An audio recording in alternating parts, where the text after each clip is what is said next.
हाँ तो मेरे प्यारे दोस्तों, आज के इस वीडियो में हम लोग क्लास 12th हिंदी का वायरल पेपर देखने वाले हैं, जो कि आपके कल बोर्ड एग्जाम यानी 24 फरवरी को जो आने वाली है। ठीक है, अगर आप भी अभी तक कुछ भी नहीं पढ़े हो मेरे प्यारे दोस्तों, तो आज का ये वीडियो आप लोगों के लिए अंतिम वीडियो होने वाला है। अब इसके बाद आप लोगों को और कोई वीडियो देखने की ज़रूरत नहीं है। ठीक है, तो बहुत वायरल है मेरे भाई, ये देखिए देख सकते हो आप लोग 2025 के लिए सामान्य हिंदी ये पेपर कोड है आपका 256 WD। ठीक है, तो ये रही।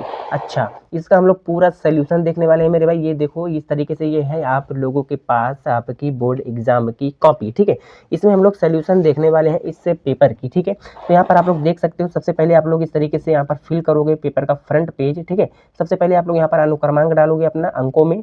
ठीक है, फिर इसी अनुक्रमांक को आप लोग यहाँ पर शब्दों में लिखोगे, जैसे 1 8 9 1 8 9 7 4 7 ऐसे लिख दोगे। ठीक है, विषय आप लोगों का यहाँ पे क्या है मेरे भाई, सामान्य हिंदी है। ठीक है, देख सकते हो आप लोग यहाँ से देख सकते हो सामान्य हिंदी। ठीक है, तो यहाँ पर आप लोग लिख दोगे सामान्य हिंदी। प्रश्न पत्र में आप लोग लिखोगे केवल, और फिर उसके बाद में प्रश्न पत्र पर अंकित संकेतांक, ये जो आपका पेपर कोड है मेरे भाई 256 ब्रैकेट में WD, ये आप लोगों को यहाँ पर इस तरीके से भर देना है। परीक्षा का दिन आपको सोमवार है। ठीक है, परीक्षा तिथि 24/2/2025 एवं पाली जो है आपका वो है द्वितीय, क्योंकि 2 बजे से आपका पेपर होने वाला सेकंड मीटिंग में। ठीक है, यहाँ पर आप लोग अपने सेंटर का नाम लिखोगे मेरे प्यारे दोस्तों, और यहाँ पर आप लोग इस तरीके से परीक्षा कक्ष का जो भी परीक्षा कक्ष की संख्या, जो भी आपका रूम नंबर होगा वो लिखोगे। ठीक है, जहाँ पर आप लोग पेपर दोगे, ये आपका यहाँ पर कक्ष निरीक्षक, ठीक है, वो चेक करेंगे, यहाँ पर सिग्नेचर करेंगे, और यहाँ पर आप लोगों को इस तरीके से डेट को लिख देना है। ठीक है, अब स्टार्ट कर रहे हैं मेरे प्यारे दोस्तों यहाँ पर सॉल्व करना इस पेपर को। तो जैसे कि सबसे पहले हम यहाँ पर आप लोगों को इस पेपर को दिखा दें थोड़ा सा, ये आप लोग देख सकते हो इस तरीके से 3 घंटे 15 मिनट का होता है पेपर, और 70 नंबर का होता है मेरे प्यारे दोस्तों। ठीक है, इस तरीके से कुछ निर्देश दिए हुए हैं जो कि आप लोगों को पता ही है। इसमें सबसे पहली बात मेरे भाई 2 खंड है, एक का है एक खा है। ठीक है, ये खंड का है, ये क्या है, ये खंड का है। तो खंड का में सबसे पहले आप लोगों को MCQs, ठीक है, प्रश्न नंबर 1 और प्रश्न नंबर 2, यहाँ पे 2 तरह के होते हैं, और दोनों में ही MCQ यानी बहुविकल्पीय प्रश्न, क्या बहुविकल्पीय प्रश्न देखने को मिलते हैं। बहुविकल्पीय प्रश्न यहाँ पर देखने को मिलते हैं, क्या बहुविकल्पीय प्रश्न। क्लियर है बातें। अच्छा, इस बहुविकल्पीय प्रश्न भी टोटल कितने होते हैं मेरे भाई, पहला और दूसरे के अंदर 5-5 क्वेश्चन होते हैं, तो टोटल कितने क्वेश्चन हो गए, 10 क्वेश्चन। ठीक है, 10 MCQ क्वेश्चन होते हैं सबसे पहले। क्लियर है बातें। चलिए, और वो भी कितने नंबर के, एक नंबर के। कितने नंबर के मेरे प्यारे दोस्तों, एक नंबर के। ठीक है, तो सबसे पहले इसको हम लोग कैसे पेपर में लिखेंगे, और चलिए सबसे पहले हम लोग इसको सॉल्व करते हैं। तो जैसे पहला हमारे पास है यहाँ पे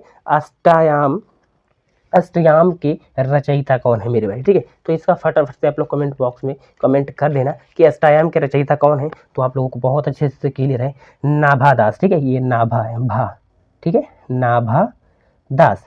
ठीक है, नेक्स्ट अगर देखा जाए सेकंड वाला क्वेश्चन क्या है, हिंदी एकांकी का विकास किस युग से माना जाता है। ठीक है, तो ये है हमारा का वाला ऑप्शन, छायावाद युग से। ठीक है, कब से मेरे भाई, छायावाद युग से। ठीक है, अच्छा, अब इन सभी को अगर हम लोगों को मान लो अपने बोर्ड एग्जाम वाली कॉपी में लिखनी हो तो कैसे लिखेंगे भैया। ठीक है, तो मैं यहाँ पर आप लोगों को बताना चाहता हूँ, इस तरीके से देखो हमारी होती है कॉपी, ये तो आप लोगों को पता है। अच्छा, इस तरीके से हम लोग यहाँ पर करेंगे लाइनिंग मेरे प्यारे दोस्तों। ठीक है, इस तरीके से यहाँ पे हम लोग करेंगे लाइनिंग। अच्छा, दोनों तरफ लाइनिंग नहीं करनी है, क्योंकि हम लोग वहाँ पर कॉपी नहीं भरना, हम लोगों को कंटेंट लिखना है, और जो भी लिखना है बहुत ठोस शब्दों में लिखना है। ठीक है, इस तरीके से हम लोग लिखेंगे खंड का सबसे पहले प्रश्नोत्तर संख्या फर्स्ट। ठीक है, प्रश्नोत्तर संख्या फर्स्ट। ठीक है, अब यहाँ पर हमारे पास कुछ इस तरीके से हमारे प्रश्नोत्तर संख्या पहले में 5 क्वेश्चन हैं, तो first second third fourth fifth इस तरीके से हम लोग लिखेंगे। अच्छा, पहले वाले का क्या है, गा वाला यानी नाभादास। इस तरीके से आप लोग यहाँ पर देखो, अभी मैंने सॉल्व कराया आपको कि अष्टयाम के रचयिता कौन है, तो हमारे नाभादास जी हैं, जो कि गा वाला ऑप्शन हमारे पास यहाँ पे राइट होगा। ठीक है, तो इस तरीके से हम लोग लिखेंगे प्रश्नोत्तर संख्या पहले का। ठीक है, तो ये पहला वाला है, और पहले वाले का कौन है, पहले वाले का पहला वाला है। ठीक है, अच्छा, पहले वाले का पहला वाला का ऑप्शन नंबर गा वाला सही है। ठीक है, नाभादास, इस तरीके से हम लोग लिख देंगे। नेक्स्ट मेरे प्यारे दोस्तों, उसी में हम लोग सेकंड वाला देखेंगे। तो सेकंड वाला हमने यहाँ पर सॉल्व किया कि हिंदी एकांकी का विकास किस युग से माना जाता है। तो हमने जाना है कि छायावाद युग से हिंदी एकांकी का विकास युग माना जाता है। ठीक है, तो यहाँ पे दूसरे वाले में हमारा जो ऑप्शन होगा का वाला राइट हो जाएगा, और इस तरीके से हम लोग लिख देंगे जो हमारा वहाँ पे ऑप्शन होगा छायावाद युग।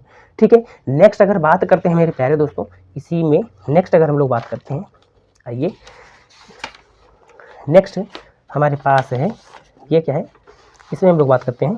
तो नेक्स्ट है थर्ड क्वेश्चन, ध्रुवस्वामिनी नाटक के लेखक कौन है? तो खा वाला ऑप्शन है हमारे पास यहाँ पे जयशंकर प्रसाद जी। ये आप लोगों ने क्लास 10th में भी पढ़ा है, ठीक है, ये आपने क्लास 10th में भी पढ़ा है मेरे प्यारे भाई, ठीक है। तो यहाँ पर हम लोग इस तरीके से लिखेंगे, क्वेश्चन नंबर प्रश्नोत्तर नंबर फर्स्ट का ही थर्ड वाले में क्या, खा वाला यानी जयशंकर प्रसाद, ठीक है। ये ध्रुवस्वामिनी नाटक के लेखक कौन है? जयशंकर प्रसाद जी है, ठीक है। चलिए अगला क्वेश्चन है मेरे भाई, चौथा क्वेश्चन है, निम्न में से हजारी प्रसाद द्विवेदी का निबंध संग्रह है। तो वो क्या है मेरे भाई? वो हमारा है आलोक पर्व। क्या? आलोक पर्व, ठीक है। हजारी प्रसाद द्विवेदी का जो निबंध है कौन है? इसमें से आलोक पर्व, जो कि किसका है? हजारी प्रसाद द्विवेदी जी का है। तो इस तरीके से हम लोग लिख देंगे चौथा में खा वाला, ठीक है, आलोक पर्व, ठीक है। नेक्स्ट बात करते हैं मेरे भाई, पांचवा और अंतिम प्रश्न इसका, तो कल्पलता निबंध संग्रह के लेखक कौन है? ठीक है। तो यहाँ पर आप लोगों को पता होना चाहिए, इसका भी राइट आंसर हमारा खा वाला ही होगा। और इसमें क्या है? हजारी प्रसाद द्विवेदी जी। एक बात यहाँ पे, ये जो देखो गा वाला यहाँ पर रहेगा और घा वाला यहाँ पर रहेगा, इसको आप लोग थोड़ा सा इंटरचेंज कर देना, ठीक है। ऐसा ना करना इसको गा कर देना, इसको घा, ऐसा नहीं करना है। गा वाले को यहाँ पे, घा वाले को यहाँ पे, मिस प्रिंट हो गया ये, ठीक है मेरे भाई, क्लियर बातें। बाकी जो कल्पलता निबंध है वो किसके द्वारा लिखा गया है? हजारी प्रसाद द्विवेदी जी के द्वारा, ठीक है। तो इस तरीके से हमारा प्रश्नोत्तर संख्या पहला कंप्लीट होता है। और इस तरीके से अगर आप लोग लिखोगे तो पूरे यहाँ पर देखो कितने अच्छे से यहाँ पर कॉपी लिखी जा चुकी है ये, और 5 नंबर यहाँ से आप लोगों के बहुत सीधे सीधे दिखाई दे रहे हैं, ठीक है। नेक्स्ट बात करते हैं मेरे भाई, इसी में देखो प्रश्नोत्तर दूसरा, ठीक है, इसमें भी MCQs ही आते हैं जैसा कि मैंने आपको बता ही दिया है, ठीक है। तो देखो इसमें भी आते हैं, देखो ये दूसरा वाला यहाँ से स्टार्ट हो रहा है मेरा। इसमें फर्स्ट वाला क्या बोल रहा है? इसमें जो फर्स्ट वाला है, हिंदी साहित्य में आधुनिकता का प्रवर्तक साहित्यकार किसे माना जाता है? तो यहाँ पर मेरे प्यारे दोस्तों जो राइट ऑप्शन होगा वो होगा खा वाला, भारतेंदु हरीशचंद्र जी को, ठीक है। हिंदी साहित्य में आधुनिकता का प्रवर्तक साहित्यकार किसे माना जाता है? तो भारतेंदु हरीशचंद्र जी को, ठीक है। नेक्स्ट बात करते हैं सेकंड वाला, भक्ति आंदोलन का श्रेय जाता है, तो किसको जाता है? शंकराचार्य जी को, ठीक है। किसको? शंकराचार्य जी को, ठीक है मेरे भाई। यहाँ पर खा वाला ऑप्शन राइट हो जाएगा। तो इस तरीके से हम लोग यहाँ पर इसको लिख देंगे मेरे प्यारे दोस्तों, ठीक है। इस तरीके से हम लोग यहाँ पर लिख देंगे। देखो प्रश्नोत्तर संख्या दूसरा यहाँ पर डालेंगे। इसमें फर्स्ट वाला क्या है? खा वाला, भारतेंदु हरीशचंद्र जी। पहले का अगर देखा जाए, हिंदी साहित्य में आधुनिकता का प्रवर्तक साहित्यकार किसे माना जाता है? तो भारतेंदु हरीशचंद्र जी को माना जाता है, ठीक है। नेक्स्ट इसी में अगर बात करें सेकंड वाला क्वेश्चन, तो भक्ति आंदोलन का श्रेय किसको जाता है? तो शंकराचार्य जी को जाता है, ठीक है। तो यहाँ पर हमारा इसमें लिखेंगे सेकंड वाले में खा वाला ऑप्शन, यहाँ पर भी शंकराचार्य जी को, ठीक है। चलिए यहाँ तक की बातें समझ में आ गई। नेक्स्ट यहाँ पर है, कबीर के गुरु का नाम था, तो कबीर के गुरु का नाम था रामानंद, ठीक है, रामानंद। ये तो आप लोगों को बहुत अच्छे से आता भी होगा, ये भी आपने क्लास 10th में ही पढ़ा है मेरे भाई। क्या? रामानंद, ठीक है। मैं यहाँ पर आप लोगों को दिखा देना चाहता हूँ ताकि चीज़ें क्लियर हो जाए, ठीक है। बाकी तो आपने अब लिखना सीख ही लिया है मेरे भाई, ठीक है। देखो लिखना तो सीख लिया है। तो थर्ड वाले का जो ऑप्शन है वो क्या हो जाएगा? गा वाला, रामानंद, ठीक है। कौन? रामानंद, ठीक है भैया। नेक्स्ट क्वेश्चन है हमारे पास चौथा, साहित्य लहरी के रचनाकार कौन है? ठीक है। तो साहित्य लहरी के रचनाकार इनमें से कौन है? सूरदास जी है। कौन? सूरदास जी है। नेक्स्ट, जायसी का पद्मावत किस भाषा में लिखा गया है? तो वो है मेरे पास अवधी। खा वाला यहाँ पर भी इसका राइट ऑप्शन होगा। जो जायसी का पद्मावत है वो किस लैंग्वेज में है मेरे भाई? अवधी भाषा में है। क्लियर है बातें? ठीक है। यहाँ से हमारा ये जो प्रश्न नंबर फर्स्ट है और प्रश्न नंबर सेकंड है, जहाँ से 5 MCQs यानी मेरे भाई बहुविकल्पीय प्रश्न हमने देखे हैं, और इस तरीके से ये हमारा ऑर्डर होता है, ठीक है। नेक्स्ट अब हमारे पास आता है गद्यांश, ठीक है, जो कि आपके बोर्ड एग्जाम के लिए बहुत इंपॉर्टेंट है और 10 नंबर का आता है। इस गद्यांश में मेरे प्यारे दोस्तों 5 क्वेश्चंस आप लोगों को मिलेंगे। एक गद्यांश दिया जाएगा, उसी में से आप लोगों को 5 क्वेश्चंस पूछा जाएगा, उसी में से छांट करके लिखना रहता है। एक क्वेश्चन आप लोगों का 2 नंबर का होता है, जो कि 5 क्वेश्चन रहता है, तो 5 दूनी 10 नंबर का इसका वेटेज रहता है, ठीक है। अब हम लोग यहाँ पर बात करते हैं कि क्या है हमारे पास, ठीक है। इसमें सबसे बड़ी चीज़ क्या होती है मेरे प्यारे दोस्तों, अगर 10 नंबर आप लोगों को लेना है, 10 में 10 अगर आप लोगों को प्राप्त करना है, तो आप लोगों को यहाँ पे जो गद्यांश है इसके पाठ का नाम याद रहना चाहिए और इसके लेखक का नाम, ठीक है, लेखक का नाम, ये गद्यांश के लिए। अगर पद्यांश है तो पाठ का नाम याद होना चाहिए, और लेखक उसमें नहीं हम लोग बोलते, उसमें हम लोग बोलते हैं कवि। क्या, कवि बोलते हैं। ठीक है, चलिए, तो ये हमारे पास है, ये हमारे पास एक गद्यांश है, इसको हम लोग पढ़ेंगे फिर देखेंगे।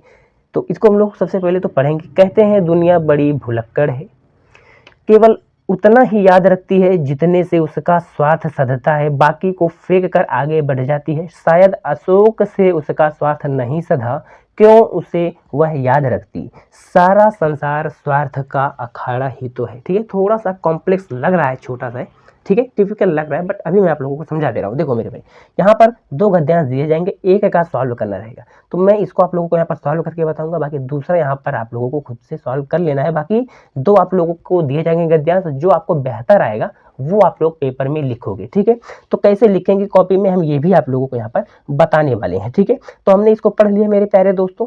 ठीक है, तो यहाँ पर हम लोग इसको पढ़ा, तो यहाँ पर क्या बोला जा रहा है, यहाँ पर अगर हम लोग देखें तो इसमें पाठ का जो नाम है वो है अशोक के फूल। क्या, अशोक के फूल, अशोक के फूल। और जो लेखक है मेरे भाई, लेखक हैं कौन है, वो है हमारे हजारी प्रसाद द्विवेदी जी। कौन, हजारी प्रसाद द्विवेदी जी हैं। ठीक है, चलिए बात करते हैं भैया कैसे हम लोग समझेंगे। देखो, अगर इस चैप्टर में, यानी ये हमारा दूसरा चैप्टर है, अगर देखा जाए तो इस दूसरे चैप्टर में अगर हम लोगों को गद्यांश को पहचानना है ट्रिक के साथ, ठीक है, तो क्या करेंगे, तो देखो अगर अशोक शब्द बार बार आ जा रहा है कहीं पे, क्या अशोक शब्द, या स्वार्थ, क्या, या स्वार्थ शब्द आ जा रहा है, तो आप लोगों को समझ जाना है कि ये अशोक के फूल का ही गद्यांश है। और किसके द्वारा लिखा गया है, ये हजारी प्रसाद द्विवेदी जी के द्वारा। और अगर पहला चैप्टर जो हमारा राष्ट्र का स्वरूप है, अगर वो मान लो आ जा रहा है, तो वहां पर राष्ट्र हो गया, जन हो गया, जन मतलब लोग, ठीक है, लोग, आदमी, है ना, राष्ट्रीयता, राष्ट्र, ये सब अगर चीजें आ रही हैं बहुत बार, तो आप लोगों को समझ जाना है कि वो हमारा कहाँ से है, राष्ट्र का स्वरूप। ठीक है, इसका लेखक कौन है, वासुदेव शरण अग्रवाल जी हैं। ठीक है, नेक्स्ट बात करते हैं भैया, यहाँ पर अब हम लोग क्वेश्चन को देखते हैं। ठीक है, तो हमने एक चीज यहाँ पर ट्रिक के साथ समझ लिया, पहला चैप्टर है तो वहाँ पर राष्ट्र हो गया, राष्ट्रीयता हो गया, जन हो गए, ये सभी शब्द अगर बार बार रिपीट हो रहे हैं, बहुत ज्यादा आ रहे हैं गद्यांश में, तो समझ जाना आप लोगों को कि वो क्या है मेरे भाई, वो हमारा पहला चैप्टर है। अगर कहीं बात, कहीं पर स्वार्थ, जैसे देखो यहाँ पर एक स्वार्थ यहाँ पर है, और एक स्वार्थ यहाँ पर है, एक स्वार्थ यहाँ पर है ना, तो यहाँ पर इस तरीके से है, और देखो अशोक भी यहाँ पर इस तरीके से है। ठीक है, तो अगर इस तरीके से इन शब्दों का कॉम्बिनेशन है, तो आप लोगों को समझ लेना है मेरे भाई, क्योंकि आप लोगों के पास समय बहुत कम है, मैं ट्रिक भी आप लोगों को यहाँ पर बता दिया हूँ। ठीक है, अच्छा, अब हम लोग यहाँ पर क्वेश्चन को सॉल्व करते हैं भैया। सबसे पहली बात हमारे पास ये जो क्वेश्चन है, पहला वाला क्वेश्चन क्या है, पहला वाला क्वेश्चन, प्रस्तुत गद्यांश के लेखक व पाठ का नाम। देखो 10 नंबर अगर आप लोगों को लेना है, तो उसमें 2 नंबर तो यही रहता है, पाठ का नाम और लेखक का नाम। तो अगर ये नहीं आप लोगों को आएगा, तो यहाँ से मान लो अगर बहुत अच्छा आप लोग लिख दिए तो भी 8 ही नंबर तो मिलेगा। बाकी मान लो 4 क्वेश्चन आपने सही कर दिया, ठीक है, तो 8 नंबर मिल जाएगा। लेकिन अगर मान लो उसमें भी कुछ गलतियां होगी, तो 6 नंबर, 5 नंबर ऐसे मिलेंगे। ठीक है, तो इसीलिए मैं बोल रहा हूँ, पूरा अगर अच्छे ढंग से पढ़ना है, अच्छे ढंग से अगर नंबर लाने हैं, और यही क्या होता है मेरे भाई, यही तरीका होता है पढ़ने का। ठीक है, यही तरीका होता है, ट्रिक से आप लोगों को इन सब चीज़ों को याद रखना है, जैसा मैंने यहाँ पर आप लोगों से बोला है। ठीक है, अच्छा, तो यहाँ पर प्रस्तुत गद्यांश के लेखक और पाठ का नाम बताना है। ठीक है, तो यहाँ पर हम लोग लिखेंगे किस तरीके से, कॉपी में हम लोग कैसे लिखेंगे, आइए इस पर हम लोग बात करते हैं। इस तरीके से हमारे पास यहाँ पे MCQ का कंप्लीट होगा, जस्ट 1-2 लाइन छोड़ेंगे और यहाँ से हम लोग लिखना प्रारंभ करेंगे। प्रश्नोत्तर संख्या तीसरा, ठीक है, प्रश्नोत्तर संख्या तीसरा का पहला वाला, इस तरीके से पहला हमारे पास क्वेश्चन क्या बोल रहा है, पहला क्वेश्चन बोल रहा है कि प्रस्तुत गद्यांश के लेखक व पाठ का नाम स्पष्ट कीजिए। ठीक है, तो इस तरीके से लिखेंगे, प्रस्तुत गद्यांश के लेखक हजारी प्रसाद जी हैं, या हजारी प्रसाद द्विवेदी जी हैं। ठीक है, तथा पाठ का नाम क्या है, अशोक के फूल, यहाँ पर अशोक हो गया, ये अशोक रहेगा। ठीक है, छोटा आ रहेगा, अशोक के फूल। ठीक है, तो ये हमारा हो गया पहले का आंसर। नेक्स्ट अगर बात करें भैया, तो इस तरीके से यहाँ पर रेखांकित अंश की व्याख्या करने के लिए पूछा जाता है। इस तरीके से आप लोगों को अंडरलाइन कुछ यहाँ पर सेंटेंसों को कर दिया जाएगा और उसको अपने शब्दों में बताना रहता है। ठीक है, उसकी व्याख्या करनी रहती है सरल शब्दों में। ठीक है, ओके, तो यहाँ पर भी मैंने इसको सॉल्यूशन के साथ यहाँ पर दे दिया है और बाकी इसका पीडीएफ भी आप लोगों को हमारे टेलीग्राम चैनल पर मिल जाएगा एकदम फ्री ऑफ कॉस्ट में, बिल्कुल से भी कुछ भी आप लोगों को परेशान होने की ज़रूरत नहीं है, ठीक है। इस वीडियो के डिस्क्रिप्शन बॉक्स में वहाँ पर आप लोगों को लिंक भी मिल जाने वाला है। नेक्स्ट बात करते हैं, नेक्स्ट क्वेश्चन हमारे पास है रेखांकित अंश की व्याख्या कीजिए, ठीक है। तो ये हमारे पास है रेखांकित अंश इस तरीके से, ठीक है। अब रेखांकित अंश, ठीक है। अब यहाँ पर हम लोगों को क्या करना है, इसका व्याख्या करना है, ठीक है। तो कैसे करेंगे भैया, तो इसको एक बार फिर से हम लोग पढ़ेंगे। कहते हैं दुनिया बड़ी भुलक्कड़ है, केवल उतना ही याद रखती है जितने से उसका स्वार्थ सधता है, बाकी को फेंक कर आगे बढ़ जाती है, ठीक है। तो देखो अगर आप कॉमन सेंस भी अपना लगाओगे ना, एकदम जनरल मतलब एकदम देसी वाला, ठीक है, एकदम देसी वाला, तो भी आप लोग इसको क्वेश्चन को सॉल्व कर लोगे। कैसे करोगे, देखो यार यहाँ पर अपने ही लैंग्वेज में करना है, कुछ भी लिख दोगे ना तो एक नंबर तो मिलना ही मिलना है, ठीक है। इसमें नंबर नहीं कटते हैं मेरे भाई, अगर नंबर कटता है तो केवल पाठ का नाम और लेखक का नाम, भैया वो तो बना के लिख नहीं सकते हो यार। अगर इसके लेखक हजारी प्रसाद द्विवेदी जी हैं तो वही तो है। यहाँ पे अगर आप लोग वासुदेव शरण अग्रवाल लिख दोगे तो क्या होगा, गलत हो जाएगा, सिंपल सी बात है ना। तो इसी तरीके से क्या करना है, ये आप लोगों को सबसे पहले ध्यान रखना है। दूसरी बात, छोड़ करके नहीं आ रहा है, जो समझ में आए वो सब कुछ लिखते जाओ, ठीक है। ऐसा नहीं करना है कि नहीं आ रहा है तो छोड़ करके कॉपी को चले आए। बाकी मैं बता रहा हूँ कैसे करना है, क्या करना है, कितना करना है, ठीक है। तो देखो यहाँ पर हम लोग इसकी व्याख्या इस तरीके से लिखेंगे, दूसरा यहाँ पर हम लोग डालेंगे हेडिंग इस तरीके से और व्याख्या हेडिंग डालेंगे, ठीक है। तो यहाँ पर लिखेंगे इस तरीके से, लेखक कहते हैं, या यहाँ पर इसके लेखक कौन है, हजारी प्रसाद द्विवेदी जी, या ऐसे हम लोग लिख सकते हैं कि हजारी प्रसाद द्विवेदी जी कहते हैं, या सिंपल लेखक कहते हैं कि यह संसार बड़ा ही स्वार्थी है। सिंपल सी बात है, यहाँ पर देख लो, कहते हैं दुनिया बड़ी भुलक्कड़ है और केवल उतना ही याद रखती है जितने से उसका स्वार्थ सस्ता है ना। तो यहाँ पर इसका कहने का मतलब क्या है कि इस तरीके से हम लोग लिखेंगे कि लेखक कहते हैं कि यह संसार बड़ा ही स्वार्थी है, यह उन्हीं बातों को याद रखता है जिससे उसके स्वार्थ की सिद्धि होती है। मतलब मेरे भाई कोई भी व्यक्ति अगर किसी से लगाव रख रहा है तो कहीं ना कहीं वह एक स्वार्थ है ना। क्यों लग रहा है, क्योंकि उससे जब तक उसका फायदा होगा तब तक तो वह उसके साथ रहेगा हमेशा, है ना। और जैसे ही उसके साथ जो फायदा वाला चीज़ है, ठीक है, जो भी चीज़ें हैं वो उससे अगर इफेक्ट उस पर नहीं होती है तो वो क्या कर देता है, उस चीज़ को भूल जाता है, मतलब वहाँ से दूर होने लगता है धीरे धीरे, है ना। तो वही यहाँ पर हमारे जो लेखक हैं हजारी प्रसाद द्विवेदी जी, वो अशोक के फूल यानी अशोक का एक वृक्ष है, उसके प्रति जो हमारे लेखक हैं, अन्य लेखक हैं, अन्य साहित्यकार हैं, अन्य जो रचनाएं करने वाले हैं, ठीक है, अन्य लेखक हैं, तो उनको वो बता रहे हैं, उनके बारे में वो बता रहे हैं, ठीक है। तो क्या बता रहे हैं, वही इस चैप्टर में बताया गया है। तो इसको हम लोग व्याख्या में ऐसे करेंगे कि लेखक कहते हैं कि यह संसार बड़ा ही स्वार्थी है, यह उन्हीं बातों को याद रखता है जिससे उसके स्वार्थ की सिद्धि होती है, और जिन लोगों या वस्तुओं से उसका स्वार्थ नहीं सधता वह उन्हें शीघ्र ही भुला देता है, ठीक है। तो जिससे मेरे भाई अगर स्वार्थ की प्राप्ति नहीं होगी तो वह उन चीज़ों को भूल जाता है, सिंपल सी बात है ना। और आगे लिखेंगे, वह उन्हें शीघ्र ही भुला देता है, वह व्यर्थ में लोगों या वस्तुओं को याद करके बेझिल नहीं होना चाहता, ठीक है। जिससे उसका स्वार्थ होता है, जिससे उसको कुछ फायदा होता है, उन्हीं चीज़ों को दुनिया याद रखती है, बाकी को भूल जाती है। ये तो आप लोग इजीली लिख भी सकते हो और समझ भी रहे होगे इस पंक्ति के माध्यम से, ठीक है। नेक्स्ट बात करें, समय की गति के साथ जो प्रासंगिक नहीं रह जाता है वह उन्हें भूलता जाता है, ठीक है। मतलब मेरे भाई जो यहाँ पर क्या बोल जा रहा है कि समय की गति के साथ जो प्रासंगिक नहीं रह जाता है वह उन्हें लगातार भूलता जाता है। मतलब जिससे उनकी स्वार्थ की सिद्धि नहीं होती है, वह धीरे धीरे वह व्यक्ति क्या हो जाता है, उस चीज़ को भूल जाता है, ठीक है। तो इस तरीके से हम लोग यहाँ पर व्याख्या कर देंगे, ठीक है। आई होप कि ये भी आप लोगों को समझ में आ गया होगा। नेक्स्ट अगर हम लोग यहाँ पर क्वेश्चन की बात करें, नेक्स्ट क्वेश्चन हमारे पास है, ठीक है। नेक्स्ट क्वेश्चन कौन है हमारे पास, तो देखो नेक्स्ट क्वेश्चन हमारे पास है इस तरीके से। हम लोग यहाँ पर देखो उत्तर भी हमने लिख दिया, बाकी मैंने आपको यहाँ पर समझा भी दिया है, ठीक है। थर्ड वाला यहाँ पर क्या क्वेश्चन बोल रहा है, प्रस्तुत गद्यांश में किस प्रसंग की चर्चा की गई है, ठीक है। प्रस्तुत गद्यांश में किस प्रसंग की चर्चा की गई है, तो प्रस्तुत गद्यांश में लेखक आचार्य द्विवेदी जी ने, ठीक है, आचार्य द्विवेदी जी या सिंपल हजारी प्रसाद द्विवेदी जी ने रचनाकारों अर्थात साहित्यकारों द्वारा अशोक के फूल को भूल जाने की आलोचना की है। मैंने अभी आप लोगों को बताया कि एक अशोक का फूल या अशोक का एक वृक्ष है, ठीक है, और जो कुछ लेखक हैं, कुछ रचनाकार हैं, कुछ साहित्यकार हैं, वह उसको इग्नोर कर दे रहे हैं, तब यहाँ पर हजारी प्रसाद जी ने उसी के बारे में यहाँ पर संक्षिप्त वर्णन किया है। ठीक है, तो प्रस्तुत गद्यांश में किस प्रसंग की चर्चा की गई है? तो प्रस्तुत गद्यांश में लेखक आचार्य हजारी प्रसाद द्विवेदी या द्विवेदी जी ने रचनाकारों अर्थात साहित्यकारों द्वारा अशोक के फूल को भूल जाने की आलोचना की है। ठीक है, तो इस तरीके से बहुत सिंपल वे में इसको हम लोग लिख देंगे।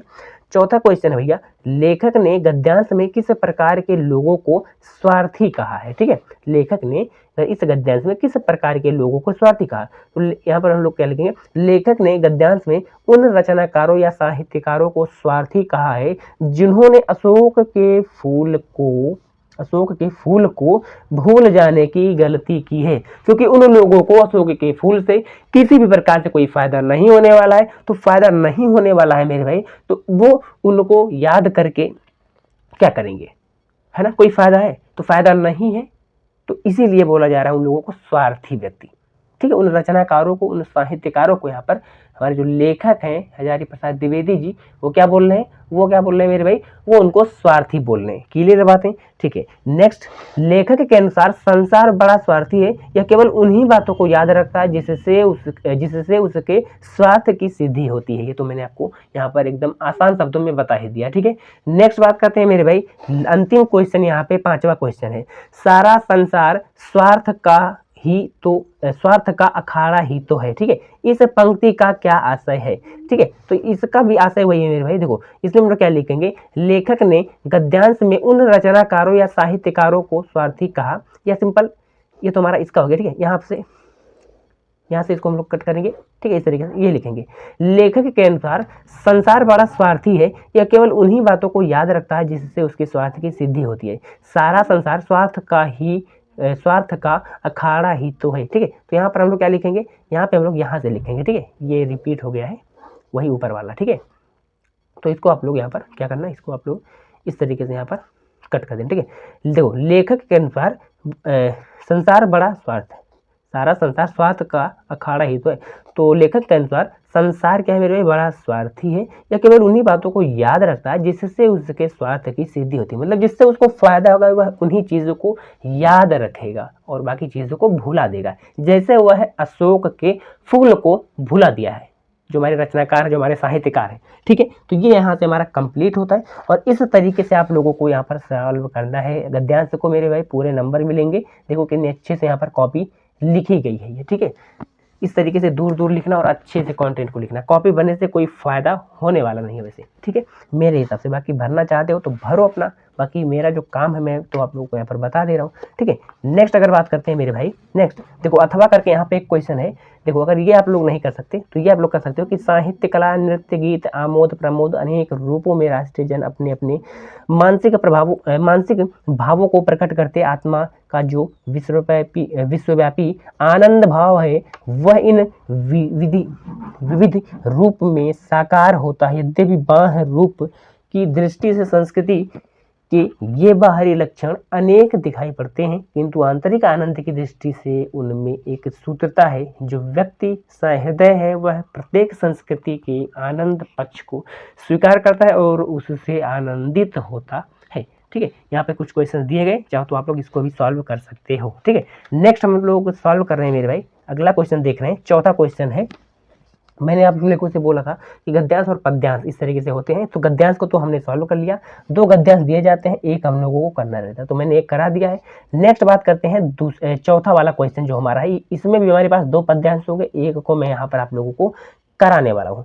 ठीक है, तो बात करते हैं भैया, ये हमारे पास है यहाँ पर पद्यांश क्या बोला, लज्जाशील पथिक महिला जो कहीं दृष्टि आए होने देना विकृत वसना, तो ना तू सुंदरी को जो थोड़ी भी श्रमित वह हो, गोद ले श्रांति खोना, होठों की औ कमल मुख की मलानताएं मिटाना। ठीक है, नेक्स्ट, कोई क्लंता कृषक ललना खेत में जो दिखावे, धीरे धीरे परस उसकी क्लांतियों को मिटाना, जाता कोई जलद यदि हो व्योम में तो उसे ला, छाया द्वारा सुखित करना तप्त भूतांगना को। ठीक है, तो ये हमारे पास है मेरे भाई एक बहुत ही प्यारा सा और बहुत ही वायरल सा काव्य। ठीक है, पद्यांश इसको हम लोग बोल सकते हैं। ठीक है, अब हम लोग इसको सबसे पहले हिंदी में समझेंगे भैया। अब हिंदी में समझने के बाद फिर उसके बाद हम लोग इसका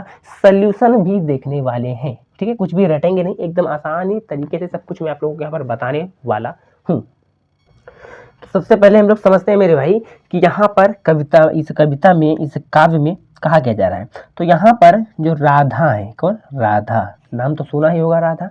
राधा पवन को, पवन मतलब भैया वायु या हवा, ठीक है, पवन को दूत बना करके कुछ संदेशा भिजवा रही है, किसके पास, कृष्ण के पास। ठीक है, हाँ, कृष्ण भगवान। ठीक है, तो देखो यहाँ पर ये बोल रही है क्या, यहाँ पर मेरी भाई राधा पवन को दूतिका बनाकर कृष्ण के पास कुछ संदेश भिजवा रही हैं, कुछ मैसेज भिजवा रही हैं कि उससे मार्ग में जो भी पथिक मिले, ठीक है, उनका उपकार करते हुए जाना। ठीक है, कौन ये बता रहा है, ये राधा बोल रही है, ये प्रेरणा दे रही है किसको, उस वायु को, उस पवन को, उस हवा को।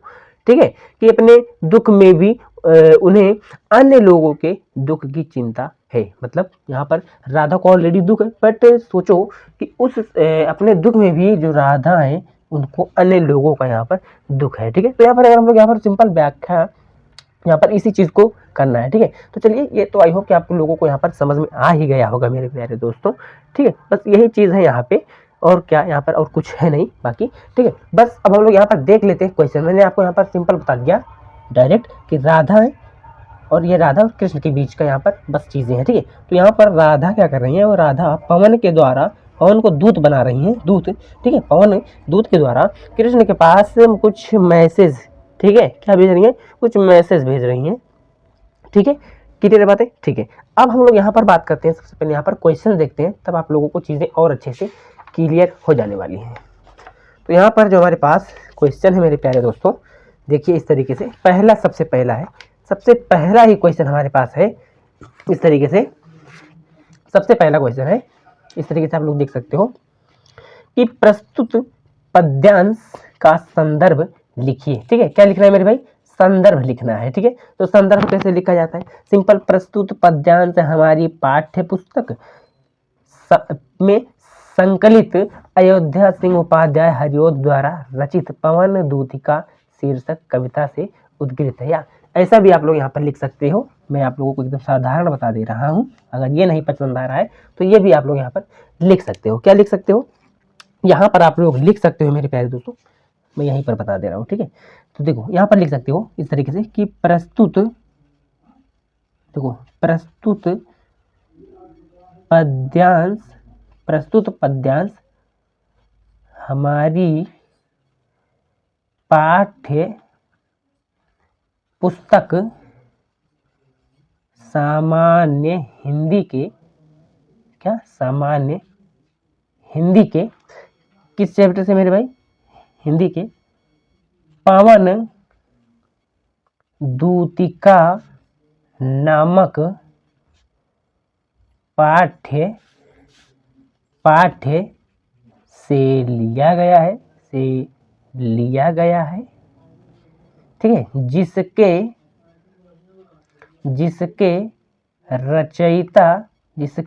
रचयिता कौन है मेरे भाई, अयोध्या सिंह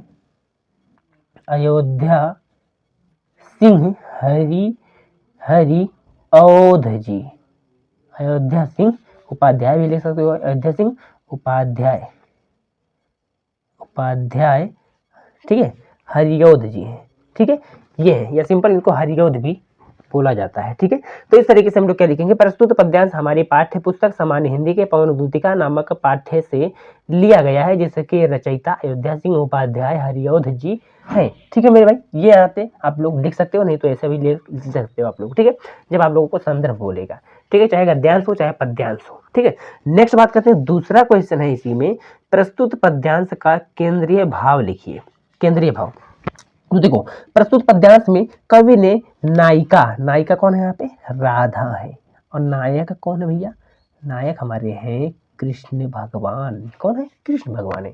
ठीक है, देखो प्रस्तुत पद्यांश में कवि ने नायिका के द्वारा पवन को कही गई बातों के माध्यम से परोपकार की भावना को महत्व दिया है। मैंने अभी आप लोगों को बताया था कि राधा पवन को क्या बना करके, दूत बना करके कृष्ण के पास क्या भेज रही थी, मैसेज भेज रही थी, सिंपल सा मतलब मैसेज।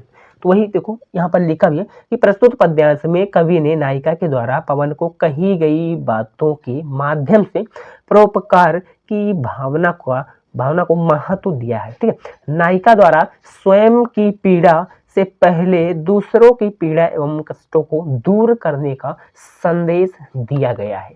अभी मैंने आपको पहले बताया भी है वहां पे। ठीक है, चलिए तो ये हमारा हो गया मेरे भाई पद्यांश का केंद्रीय भाव। ठीक है, नेक्स्ट क्वेश्चन है भैया, केंद्रीय नायिका यानी राधा, नायिका पवन से लज्जाशील महिला के प्रति कैसा आचरण अपनाने के लिए कहती हैं। ठीक है, तो यहाँ पर जो हमारी राधा है मतलब नायिका, ठीक है, वो क्या बोल रही है, देखो उत्तर में हम लोग लिखेंगे यहाँ पे, नायिका पवन से लज्जाशील महिला के प्रति स्नेह एवं प्रेम का आचरण अपनाने के लिए कहती हैं। यदि उसे मार्ग में कोई लज्जाशील महिला मिले तो वह उसके वस्त्रों को न उड़ाए। यदि वह उसे थोड़ी थकी हुई लगे तो उसे अपनी गोद में लेकर उसकी थकान और मुख की मलिनता को हर लेना। ठीक है, समझ में आ गई बातें, ये भी समझ में आ गई। बहुत आसान लैंग्वेज में यहाँ पर मैंने लिखा है मेरे भाई। ठीक है ना, तो नायिका द्वारा यानी जो हमारी राधा है वो कौन से लज्जाशील महिला के प्रति कैसा बिहेव रखना वो बता रही है। ठीक है, एकदम इंग्लिश हिंदी में सब कुछ आप लोग यहाँ पर मिला कर बता रहा हूँ। नेक्स्ट बात करते हैं भैया, रेखांकित अंश की व्याख्या कीजिए। ठीक है, तो रेखांकित अंश की व्याख्या करनी है। जैसे कि यहाँ पर हमारे पास एक रेखांकित अंश है। ठीक है, रेखांकित अंश है, ये आप लोग यहाँ पर देख सकते हो। कोई क्लंता कृषक ललना खेत में जो दिखावे, ठीक है, धीरे धीरे परस उसकी क्लंतियों को मिटाना। ठीक है, तो यहाँ पर देखो स्पष्ट रूप से यहाँ पर क्या पता चल रहा है, यहाँ पर पता चल रहा है कि राधा पवन से यह कहती हैं कि यदि तुम्हें मार्ग में खेत में काम करते हुए, जैसे यहाँ पे देखो कोई क्लंता कृषक, कृषक मतलब किसान, ललना किसी किसान का बेटा, ठीक है, किसी किसान का बेटा कहाँ पर, खेत में जो दिखावे। ठीक है, तो यहाँ पर राधा पवन से यह कहती है मेरे भाई कि यदि तुम्हें मार्ग में, ठीक है, जब तुम मैसेज ले जा रहे हो कृष्ण के पास, तो तुम्हें अगर मार्ग में खेत में काम करने वाली कोई थकी हुई स्त्री या कोई पुरुष दिखे तो तुम धीरे धीरे उसके पास पहुंचकर अपने स्पर्श से उसकी थकान को मिटा देना। ठीक है, उसकी क्लांतियों को मिटा देना। ठीक है मेरे भाई, तो ये आई होप कि यहाँ पे ये भी बातें आप लोगों को समझ में आ गई होंगी। ठीक है, नेक्स्ट बात करते हैं, चौथा भी क्वेश्चन यहाँ से कंप्लीट हो गया। ठीक है, तो इसमें हम लोग क्या लिख सकते हैं, इसमें हम लोग लिख सकते हैं मेरे प्यारे दोस्तों इस तरीके से, इसमें हम लोग क्या लिख सकते हैं, देखो इसमें हम लोग यहाँ पर लिख सकते हैं, राधा पवन से यह भी कहती हैं कि तुम्हें यह मार्ग में खेत में काम करने वाली कोई थकी हुई स्त्री दिखे, तुम धीरे धीरे उसके पास पहुंचकर अपने स्पर्श से उसकी थकान मिटा देना। ठीक है, तो यहाँ से ये हमारा कंप्लीट होता है। ठीक है, चौथा क्वेश्चन। अच्छा, पांचवा क्वेश्चन क्या है, पांचवा क्वेश्चन इस तरीके से हमारे पास यहाँ पे है। पांचवा क्वेश्चन ये है कि प्रस्तुत पद्यांश के शिल्प सौंदर्य का संक्षेप में वर्णन कीजिए। ठीक है, किसका मेरे भाई, शिल्प सौंदर्य का।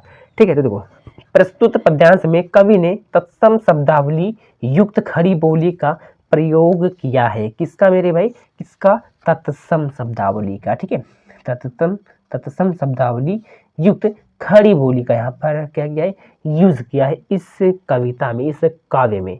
ठीक है, नेक्स्ट, प्रबंध शैली में नायिका की वियोगावस्था, वियोगा या विरहावस्था यहाँ पर लिख सकते हो, विरहावस्था या वियोगावस्था का वर्णन किया है और रूपक, पुनरुक्ति, प्रकाश व मानवीकरण अलंकारों का प्रयोग करके पद्यांश के भाव सौंदर्य में वृद्धि कर रही है। ठीक है, तो यहाँ पर शिल्प सौंदर्य को हमने यहाँ पर संक्षेप में बता दिया। ठीक है ना, कि यहाँ पर कौन सी चीजें हैं, कैसे यूज हुआ है, बस इसी चीज को यहाँ पर आप लोगों को लिखना है। ठीक है, अथवा में देखो एक हमारे पास ये क्वेश्चन है, हे जगजीवन के कर्णधार चिर जनन मरण के आर पार शाश्वत जीवन नाव का विहार, मैं भूल गया अस्तित्व ज्ञान, जीवन का यह शाश्वत प्रमाण करता है मुझको अमरत्व दान। ठीक है, तो ये हमारे पास है मेरे प्यारे दोस्तों, एक इम्पोर्टेंट ये भी है। ठीक है, बाकी हमने एक कर लिया है तो इसको हम लोग छोड़ देंगे इस तरीके से। ठीक है, एक ही करना रहेगा, बाकी आप लोग प्रैक्टिस कर सकते हो। यहाँ पर कुछ क्वेश्चंस दिए हुए हैं। ठीक है। नेक्स्ट क्वेश्चन हमारे पास आता है मेरे प्यारे दोस्तों इस तरीके से। अब जीवन परिचय, क्या जीवन परिचय, ठीक है, जीवन परिचय आता है। अब हम लोग यहाँ पर पहुँच गए हैं जीवन परिचय पर। तो जीवन परिचय हम लोग कैसे लिखेंगे भैया, तो यहाँ पर आप लोग देख सकते हो इस तरीके से 5वां प्रश्न है। 5वां प्रश्न का है, निम्नलिखित में से किसी एक लेखक का साहित्यिक परिचय देते हुए उनकी प्रमुख रचनाओं का उल्लेख कीजिए। प्रोफेसर जे सुंदर रेड्डी, डॉक्टर हजारी प्रसाद द्विवेदी जी और वासुदेव शरण अग्रवाल जी, ठीक है। ये हमारे 3 क्या हो गए मेरे भाई वो लेखक में, ठीक है। अच्छा, कवि में भी हैं महादेवी वर्मा जी, अयोध्या सिंह उपाध्याय हरियोज और रामधारी सिंह दिनकर जी हैं, ठीक है। क्या लिखना भैया, साहित्यिक परिचय। साहित्यिक परिचय में क्या लिखोगे, जीवन परिचय पूछ लिया जाए, बच्चे बहुत ज्यादा कंफ्यूज हो जाते हैं, जीवन परिचय पूछ लिया जाए, ठीक है। कैसे लिखोगे, ठीक, मैं सब कुछ यहाँ पर आप लोगों को फुल डिटेल में बताने वाला हूँ, बिल्कुल से भी घबराना नहीं है मेरे प्यारे भाई को, ठीक है। तो यहाँ पर मान लो सबसे पहले हम लोग यहाँ पर वासुदेव शरण अग्रवाल जी का यहाँ पर हम लोग देखने वाले हैं, ठीक है। तो ये रहा हमारे पास मेरे भाई इस तरीके से वासुदेव शरण अग्रवाल जी का जीवन परिचय। इस तरीके से हम लोग यहाँ पर लिखेंगे वासुदेव शरण अग्रवाल, ठीक है। नेक्स्ट ये होता है मेरे भाई जो बॉक्स में हमने बंद किया है, ये अभी मैं ट्रिक बता दूंगा कि ऐसे ऐसे आप लोग लिख लेना, ठीक है। तो देखो ये है हमारे पास क्या, ये है हमारे पास संक्षिप्त जीवन परिचय, ठीक है। क्या संक्षिप्त जीवन परिचय किसका, वासुदेव शरण अग्रवाल जी का, ठीक है। तो सबसे पहले इसमें क्या क्या चीजों को हम लोगों को याद करना रहता है। जन्म कब हुआ था, तो 1904 ईस्वी में। जन्म स्थान मेरठ के खेड़ा नामक ग्राम में हुआ था। नेक्स्ट उपाधि इनकी क्या है मेरे भाई, मतलब इन्होंने कौन कौन सी उपाधि प्राप्त की है, तो इन्होंने पीएचडी की उपाधि प्राप्त की है, डीलिट की उपाधि प्राप्त की है। कहाँ से, लखनऊ विश्वविद्यालय से, क्योंकि इनका बचपन भी लखनऊ में ही बीता था, तो इसीलिए ये लखनऊ में ही शिफ्ट हुए थे और लखनऊ से ही अपनी पढ़ाई को भी यहाँ पे कंप्लीट की थी। नेक्स्ट भाषा इनकी एक खड़ी बोली, शैली है विचारात्मक और व्याख्यात्मक, प्रमुख रचना इनकी पृथ्वी पुत्र है, भारत की एकता है। मृत्यु इनकी 1967 ईस्वी में हुई थी। साहित्य में इनका जो स्थान है वो निबंधकार है, टीकाकार है, साहित्य ग्रंथों के कुशल संपादक भी रहे हैं, ठीक है। नेक्स्ट भैया जीवन परिचय में क्या लिखेंगे, तो जीवन परिचय में नॉर्मल यही चीज़ों को लिखना है, साहित्य में थोड़ा सा चेंज करके लिखना है। क्या लिखना है, कैसे लिखना है, मैं सब कुछ यहाँ पर बता रहा हूँ। तो जीवन परिचय भी मैं यहाँ पर आप लोगों को बता दे रहा हूँ, बाकी जीवन परिचय हेडिंग डाल के मत लिखना, क्योंकि आप लोगों से यहाँ पर देखो क्या पूछा गया है, साहित्यिक परिचय। तो आप लोग क्या करना, ये संक्षिप्त जीवन परिचय आप लोग लिख देना और इसको लिखने के बाद आप लोगों को यहाँ पर डायरेक्ट साहित्यिक परिचय डालना, जीवन परिचय मत डालना, ठीक है। चलिए, क्योंकि यहाँ पर देखो साहित्यिक परिचय ही पूछा गया है और इसमें भी आप लोगों से साहित्यिक परिचय ही पूछा गया है। देखो साहित्यिक परिचय इसमें भी आप लोगों से पूछा गया है, तो इस चीज को आप लोगों को ध्यान देना है मेरे भाई, ठीक है। तो भैया इसमें हम लोग क्या लिखेंगे, तो मैं जीवन परिचय में फटाफट से आप लोगों को बता दूं। सबसे पहले तो वासुदेव शरण अग्रवाल का जन्म 1904 ईस्वी में मेरठ जिले के खेड़ा नामक गांव में हुआ था। इनके माता पिता लखनऊ में रहते थे, अतः इनका बचपन भी लखनऊ में ही व्यतीत हुआ और ये लखनऊ विश्वविद्यालय से ही MA और PhD और साथ में डीलिट की परीक्षा भी प्राप्त की, ठीक है। क्या की, इनकी उपाधि प्राप्त की और इनकी परीक्षाओं को इन्होंने क्या क्या पास आउट हुए।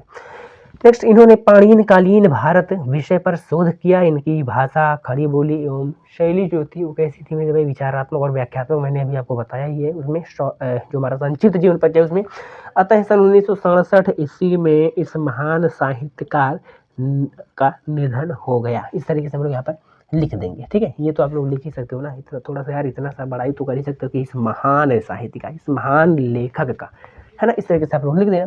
नेक्स्ट बात करते हैं भैया साहित्यिक परिचय पे आते हैं, ठीक है। इन्होंने साहित्य के इतिहास में, साहित्य के हिंदी इतिहास में किस तरीके से अपना योगदान दिया, तो देखो साहित्य में वासुदेव शरण अग्रवाल जी ने कविता लेख से अपना साहित्य प्रारंभ किया। इन्होंने साहित्यिक की दुनिया में किस विधा से अपनी छाप छोड़ी है मेरे भाई, मतलब छाप नहीं कहेंगे, अपने आप को वहां पर प्रदर्शित किया, एंटर किया है, ठीक है, किस कविता लेख करके, ठीक है, काव्य की रचना करके। यह लखनऊ एवं मथुरा के पुरातत्व संग्रहालय में निरीक्षक भी रहे और केंद्रीय पुरातत्व विभाग के संचालक और राष्ट्रीय संग्रहालय दिल्ली के अध्यक्ष भी रहे, ठीक है। इन्होंने हिंदी साहित्य के गद्य एवं पद्य दोनों में अपनी छाप छोड़ी है, मतलब गद्य भी और पद्य भी, लेकिन हमारे सिलेबस में क्या है, इनका जो है गद्य है, राष्ट्र का स्वरूप, ठीक है। नेक्स्ट इनकी भाषा क्या थी, खड़ी बोली थी। तो इस तरीके से हम लोग यहाँ पर इनका क्या लिख दिए मेरे भाई, जीवन साहित्यिक परिचय भी लिख दिया और जीवन परिचय भी लिख दिया, ठीक है। तो इस तरीके से आप लोगों को लिख देना है। और कृतियां जैसे माता भूमि, भारत की एकता, पृथ्वी पुत्र और कल्प वृक्ष, ये सब कुछ इनकी महत्वपूर्ण कृतियां हैं या महत्वपूर्ण जो इन्होंने लेख लिखा है ये, ठीक है। ठीक है। तो यहाँ पे हमारा लेखक के लिए एक हो गया। अब अगर हम लोग यहाँ पर देखें खा वाले में, तो यहाँ पर हम लोग देख लेते हैं महादेवी वर्मा का, जो कि बहुत ज़्यादा इंपॉर्टेंट है और मैंने कई बार आप लोगों को कराया भी है। ठीक है। तो यहाँ पर सिंपल सी बात है, जैसे हमने वासुदेव सरल अग्रवाल जी का ट्रिक के साथ जाना था, वैसे यहाँ पर भी हम लोग जानेंगे। तो यहाँ पर क्या करेंगे, यहाँ पर भी हम लोग डालेंगे इस तरीके से हेडिंग महादेवी वर्मा, और यहाँ से स्टार्ट करेंगे। जन्म इनका कब हुआ था, 1907 ईस्वी में। जन्म स्थान फर्रुखाबाद, पिता का नाम श्री गोविंद सहाय जी, माता का नाम श्रीमती हेमरानी थी। अच्छा, तो अब आप लोग एक बात सोच रहे हो कि भैया आपने वासुदेव सरल अग्रवाल जी के मम्मी पापा का नाम तो नहीं लिखा, लेकिन वहाँ पर किताब में भी इनके मम्मी पापा का नाम नहीं था। तो जिनके मम्मी पापा का नाम किताब में दिया रहता है उसको आप लोग याद कर लेना, बाकी कोई दिक्कत नहीं होने वाली। ठीक है। नेक्स्ट, पिता का नाम इनका क्या था, श्री गोविंद सहाय, माता का नाम श्रीमती हेमरानी। नेक्स्ट, भाषा इनकी क्या थी, संस्कृत निष्ठ खड़ी बोली, मतलब खड़ी बोली के साथ साथ क्या उसमें संस्कृत भी कुछ ऐड कर दी थी। शैली क्या थी, विचारात्मक भावात्मक, एकदम वासुदेव सरल अग्रवाल जी के जैसा। प्रमुख रचना इनकी है यामा, दीपशिखा, नीरजा। ठीक है। मृत्यु इनकी कब हुई थी, तो 1987 ईस्वी में। अब यहाँ पे जीवन परिचय भी इनका हम लोग फटाफट से देख लेते हैं। तो देखो, जीवन परिचय इनका देखेंगे तो महादेवी वर्मा का जन्म सन 1907 ईस्वी में फर्रुखाबाद में हुआ था। इनके माता का नाम हेमरानी तथा पिता का नाम गोविंद सहाय था। महादेवी वर्मा जी ने मात्र 7 साल की उम्र में ही कविता लिखना शुरू कर दी थी। वर्मा जी ने इंदौर के मिशन स्कूल से प्रारंभिक शिक्षा हासिल की। ठीक है। इंदौर इंदौर के मिशन स्कूल से। ठीक है। और फिर इलाहाबाद विश्वविद्यालय में संस्कृत साहित्य में एमए किया और सन 1987 ईस्वी में इस महान काव्यत्री, ठीक है, क्योंकि क्या है ये सबसे पहली बात तो ये काव्य में हम लोग पढ़ रहे हैं, कवि के लिए पढ़ रहे हैं। ठीक है। और चूंकि ये फीमेल है तो काव्यत्री यूज होगी। ठीक है। कवित्री का निधन हो गया। क्लियर बातें। ठीक है। साहित्यिक परिचय यहाँ पर हम लोग देखेंगे तो हिंदी साहित्य की दुनिया में वर्मा जी ने एक अलग पहचान बनाई है। इन्होंने काव्य के साथ साथ कई गद्य में भी उत्कृष्ट कोटि के संस्मरण, रेखाचित्र, निबंध एवं आलोचनाएं लिखी हैं। ठीक है। जैसे हमारे वासुदेव सरल अग्रवाल जी, जिनका सिलेबस हमारे में क्या था, गद्यांश था। ठीक है। गद्य में उन्होंने अपने आप को वहाँ पर किया था। ठीक है। हमारे सिलेबस में गद्य था उनका। तो हम लोग साहित्य हिंदी के माध्यम से साहित्यिक जीवन परिचय जब हमने उनका लिखा, ठीक है, तो वहाँ पर हमने क्या देखा, हमने वो देखा था कि उन्होंने अपने साहित्य की दुनिया में, साहित्य हिंदी की दुनिया में सबसे पहले किस तरह से कदम रखा था मेरे प्यारे दोस्तों। तो उन्होंने कविता लेख से, ठीक है, कविता लेख से साहित्य की दुनिया में पहला कदम रखा था। ठीक है। तो ठीक उसी तरीके से ये क्या है, ये एक लेखिका है, लेखिका जो कि काव्य लिखती हैं, कविता। ठीक है। लेकिन चूंकि साहित्यिक परिचय हम लोग इनका लिख रहे हैं, तो ये क्या कर रही है मेरे भाई, इन्होंने काव्य के साथ साथ कई गद्य में भी उत्कृष्ट कोटि के संस्मरण दिए, जैसे रेखाचित्र हो गया, निबंध हो गया और आलोचनाएं भी इन्होंने लिखी हैं। ठीक है। इनकी रचनाओं में संस्कृत निष्ठ खड़ी बोली एवं विचारात्मक एवं भावात्मक बातें दिखती हैं। वर्मा जी को ज्ञानपीठ पुरस्कार भी मिला इनके यामा कविता पे इनके ज्ञानपीठ पुरस्कार इनका मिला था। ठीक है। नेक्स्ट, यामा में 4 कविताएं हैं। कौन कौन, निहार, नीरजा, रसीम और संदेह। ठीक है। ये 4 कविताएं हैं किसमें, यामा में। इसके अलावा इन्हें पद्म भूषण और भारत भारती पुरस्कार आदि पुरस्कारों से भी सम्मानित किया गया। केवल एक ही पुरस्कार नहीं कि ज्ञानपीठ, इन्होंने पद्म भूषण, भारत भारती पुरस्कार और भी पुरस्कार इन्होंने प्राप्त किया। ठीक है। नेक्स्ट, अगर यहाँ पर हम लोग बात करें मेरे प्यारे भाइयों, तो इस तरीके से कृतियां इनका क्या है, तो नीरजा है, दीपशिखा है, पथ के साथी, ये सभी क्या है इनके, ये सभी इनकी कृतियां हैं। नेक्स्ट बात करते हैं, अब हम लोग यहाँ पे हमारे पास आता है अगला क्वेश्चन, 6ठा क्वेश्चन, ध्रुव यात्रा अथवा पंचलाइट के कर्नाटक का संक्षेप में वर्णन कीजिए। तो ध्रुव यात्रा और पंचलाइट आप लोगों को कोई एक तैयार कर लेना है। तो मैं तो मानता हूँ भैया पंचलाइट तैयार करो, बहुत आसान है। क्या आसान है, देखो पंचलाइट में बहुत छोटी सी आप लोगों को 2 चीज़ 3 चीज़ पकड़नी है। देखो पंचलाइट में होता क्या है, पंचलाइट में मेरे भाई सबसे पहले समझना, यह एक बिहार के गांव की कहानी है। इनके लेखक कौन है मेरे प्यारे दोस्तों, इनके लेखक जो कि पंचलाइट को लिखे हैं वो है हमारे पांडेश्वर नाथ रेणु जी। ठीक है। तो इन्होंने क्या लिखा, तो इन्होंने इस कहानी में बताया है मेरे प्यारे दोस्तों किस तरीके से पहले के लोग जब किसी चीज़ को लाते थे तो उनमें क्या उत्साह होता था, है ना। अभी आप लोग जब इसको पढ़ोगे तो समझ में आ जाएगा। असल में देखो क्या लिखेंगे इसमें, लिखेंगे पंचलाइट प्रसिद्ध हिंदी लेखक फणीश्वर नाथ रेणु द्वारा लिखी गई एक लोकप्रिय कहानी है। यह कहानी उनके ग्रामीण जीवन के गहरे अनुभवों और लोक संस्कृति के चित्रण का एक उत्कृष्ट उदाहरण है। कहानी बिहार के एक गांव की है जहां एक पंचलाइट, जिसको बोलते हैं पेट्रोमैक्स लैंप, और इस पेट्रोमैक्स लैंप या पंचलाइट को हम लोग क्या बोलते हैं मेरे प्यारे भाइयों? लालटेन। लालटेन कौन देखा है? गांव वाले जो बच्चे होंगे, गांव वाले को पता होगा, गांव वाले जो बच्चे होंगे उनको पता होगा भैया कि लालटेन क्या होता है ना? पता है ना? तो लालटेन होता है ये, ठीक है, गांव वालों को पता होगा, ठीक है। लालटेन, पंचलाइट को क्या बोलते हैं? लालटेन बोलते हैं। जो कांच उसमें लगा रहता है, उस कांच को सफाते हैं, फिर उसके बाद में उसमें दीपक जलाते हैं, ठीक है, शाम को जलता था डेली, है ना? तो वो होता है हमारा पंचलाइट, ठीक है। लेकिन कोई भी इसे जलाना नहीं जानता। गाँव के, ये कहानी मेरे भाई कहा कि बिहार की एक गांव की है जहाँ पे एक पेंचलाइट लाते हैं लोग, पेट्रोमैक्स लैंप लाते हैं, ठीक है, लेकिन इसे कोई जलाना नहीं जानता है। अब देखो, गांव के लोग बहुत उत्साहित थे, गांव के लोग बहुत खुश थे मेरे भाई, क्योंकि एक नई चीज़ उनके गांव में आई है, ठीक है। सब उसको देखने के लिए बहुत ज़्यादा एक्साइटेड थे, बहुत ज़्यादा उत्साहित थे, लेकिन कोई भी इसे जलाना नहीं जानता था। गाँव के लोग बहुत उत्साहित थे, लेकिन समस्या यह है कि इसे कोई जलाने के लिए किसी को इसकी तकनीक, इसकी टेक्नोलॉजी के बारे में नहीं कुछ पता थी, ठीक है। गाँव में गोधन, ठीक है, गोधन नाम का एक युवक रहता था, एक लड़का रहता था जिसे पंचलाइट जलाना आता था, लेकिन वह गांव की पंचायत से बाहर कर दिया गया था, मतलब वो गांव से हटा दिया गया था। क्यों? क्योंकि गोधन ये जो था मेरे भाई, यह गांव के एक मुन्नरी नामक लड़की से प्रेम करता था। क्या? प्रेम भैया, लव। ओ, बहुत इम्पोर्टेंट चीज़ आपने लिख दिया, लव करता था, बिल्कुल भी नहीं। और पहले क्या होता था? पहले के ज़माने में ये परंपरा क्या होती थी? हमारे अपोजिट होती थी, ठीक है। आजकल देख रहे हो लव मैरिज और अरेंज मैरिज, फिलहाल इस सब में हम लोग नहीं जाएंगे, ठीक है। हमारा बताने का मकसद ये है कि उस समय पे जो ये प्रेम कहानी मुनरी और गोधन की थी, वो कहीं ना कहीं मेरे प्यारे दोस्तों क्या थी? ग्रामीण के विरुद्ध थी, ग्रामीण परंपराओं के विरुद्ध था, सही नहीं था ये, ठीक है। इसीलिए ग्राम के पंचायत जो थे या प्रधान जिसको हम लोग बोलते हैं आज के ज़माने में, वो क्या कर दिए थे? इसको अपने गांव से भगा दिए थे, निष्कासित कर दिए थे, ठीक है। अब इसका कारण क्या है कि वह गांव की लड़की मुनरी से प्रेम करता था, जो उस समय ग्रामीण परंपराओं के विरुद्ध था। जब पंचलाइट जलाने की समस्या आती है, तब देखो, जब पंचलाइट जलाने की समस्या आती है, तब गांव वालों को मजबूरी में गोधना सब जगह लिख जगह गोधन को बुलाना पड़ता है।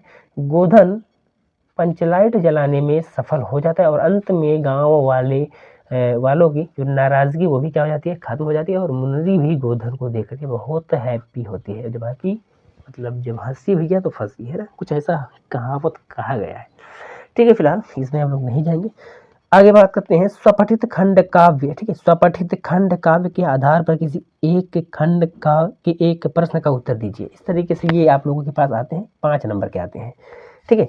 मैक्सिमम 80 शब्द का यहाँ पर होता है, ठीक है। 80 शब्द में आप लोगों को लिखने पड़ते हैं मेरे भाई। ये आप लोगों के डिस्ट्रिक्ट वाइज होता है, आप लोगों का जिले के तरह जिला वाइज होता है, ठीक है। आप लोग कहाँ से हो, किस जिला से हो, तो ये जिला पे निर्भर करता है, तो ये आप लोग खुद से पढ़ोगे। नेक्स्ट इसी में एक आता है अपठित गद्यांश, ठीक है। तो वो भी आप लोगों को पढ़ना है। टोटल 10 नंबर जो आप लोग को वो सेल्फ पर से पढ़ोगे, खुद से पढ़ोगे, ठीक है। क्योंकि अपठित गद्यांश सिंपल सी बात है, जिसको आप लोग पढ़े नहीं होगे तो हम कहाँ से पढ़ा देंगे उसको। हाँ, प्रैक्टिस कर लो, ठीक है। बाकी ये जो अगर कोई बोल रहा है कि अपठित गद्यांश में फंसा दूंगा, कोई टीचर बोला, तो वो मतलब आपको चूतिया बना रहा है ना? बिल्कुल सही मेरे भाई, चूतिया बना रहा है, ठीक है। क्योंकि पेपर हम तो बनाते नहीं है, बस हम लोग क्या करते हैं, हम लोग इस तरीके से आप लोगों को इस ऑर्डर में पेपर लाते हैं ताकि आप लोगों की अच्छे से प्रैक्टिस हो सके और आप लोगों को फील आ सके कि भैया हम बोर्ड एग्जाम वाला पेपर को यहाँ पर सॉल्व कर रहे हैं अपने नज़र के आंखों के सामने, ठीक है। अपने नज़र की आंखों के सामने ना, अपने नज़रों के सामने, ठीक है। नेक्स्ट, अब यहाँ से हमारा खंड का यहाँ पे कम समाप्त होता है। खंड खा यहाँ से हमारा स्टार्ट होता है मेरे भाई। यहाँ पर व्याकरण आएंगे और संस्कृत वाला पार्ट अब इसमें आने वाला है। और जैसे लेटर हो गया, यानी जिसको हम लोग बोलते हैं आवेदन पत्र या सिंपल पत्र लेखन, ठीक है, वो आएगा। और फिर उसमें निबंध लेखन भी आ जाएगा, ठीक है। तो बात करते हैं सबसे पहले हम लोग खंड खा में सबसे पहला है 8वां प्रश्न कि निम्नलिखित अवतरणों या गद्यांशों, ठीक है। इसका मतलब क्या है? अवतरणों का मतलब है गद्यांश, सिंपल क्या है? गद्यांश है, ठीक है। तो निम्नलिखित अवतरणों या गद्यांश का संदर्भ सहित हिंदी में अनुवाद कीजिए। क्या? संदर्भ सहित हिंदी में अनुवाद करना है, ठीक है। तो यहाँ पर आप लोग देख सकते हो जैसे कि इस तरीके से हमारे पास एक गद्यांश है, इसका हम लोगों को संदर्भ भी लिखना है और हिंदी में अनुवाद करना है, ठीक है।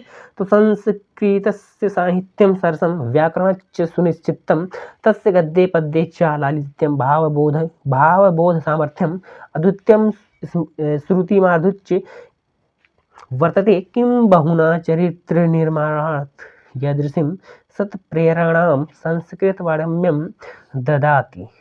नेक्स्ट, न तद तद एक सेकंड न तादृशं किचन मूलभूतानां मानवीयगुणानां यदृशी विवेचना संस्कृत साहित्ये वर्तते नान्यत्र तदृशी दया दानं शौचम औदार्यम अनुसूया क्षमा अन्ये चाणक्य गुणः अस्य साहित्यस्य अनुशीलनेन सृजन्ते, ठीक है।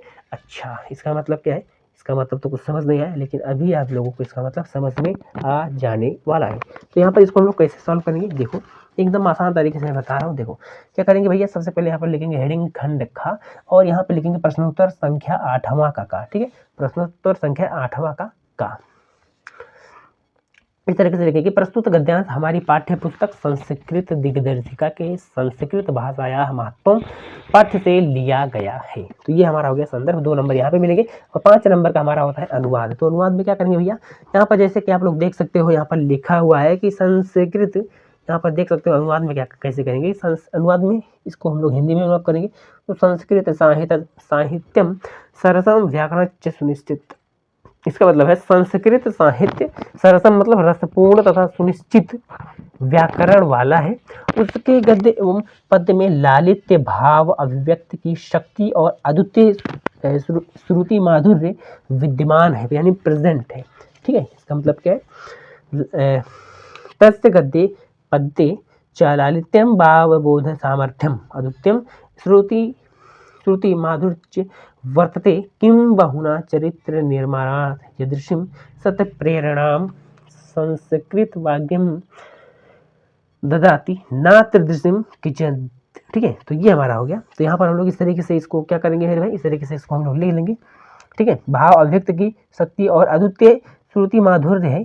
अधिक क्या कहा जाए, ठीक है, अधिक क्या कहा जाए मतलब यहाँ पर क्या है इसका, किं बहुना चरित्र निर्माणात् यदृशीं, ठीक है। अधिक क्या कहा जाए आखिर, ठीक है, कहा जाए संस्कृत साहित्य चरित्र निर्माण के लिए जिस प्रकार की अच्छी प्रेरणा प्रदान करती है वैसी कोई और नहीं करती, कोई और लैंग्वेज नहीं करती, चाहे वो हिंदी हो, चाहे इंग्लिश हो, चाहे कुछ हो।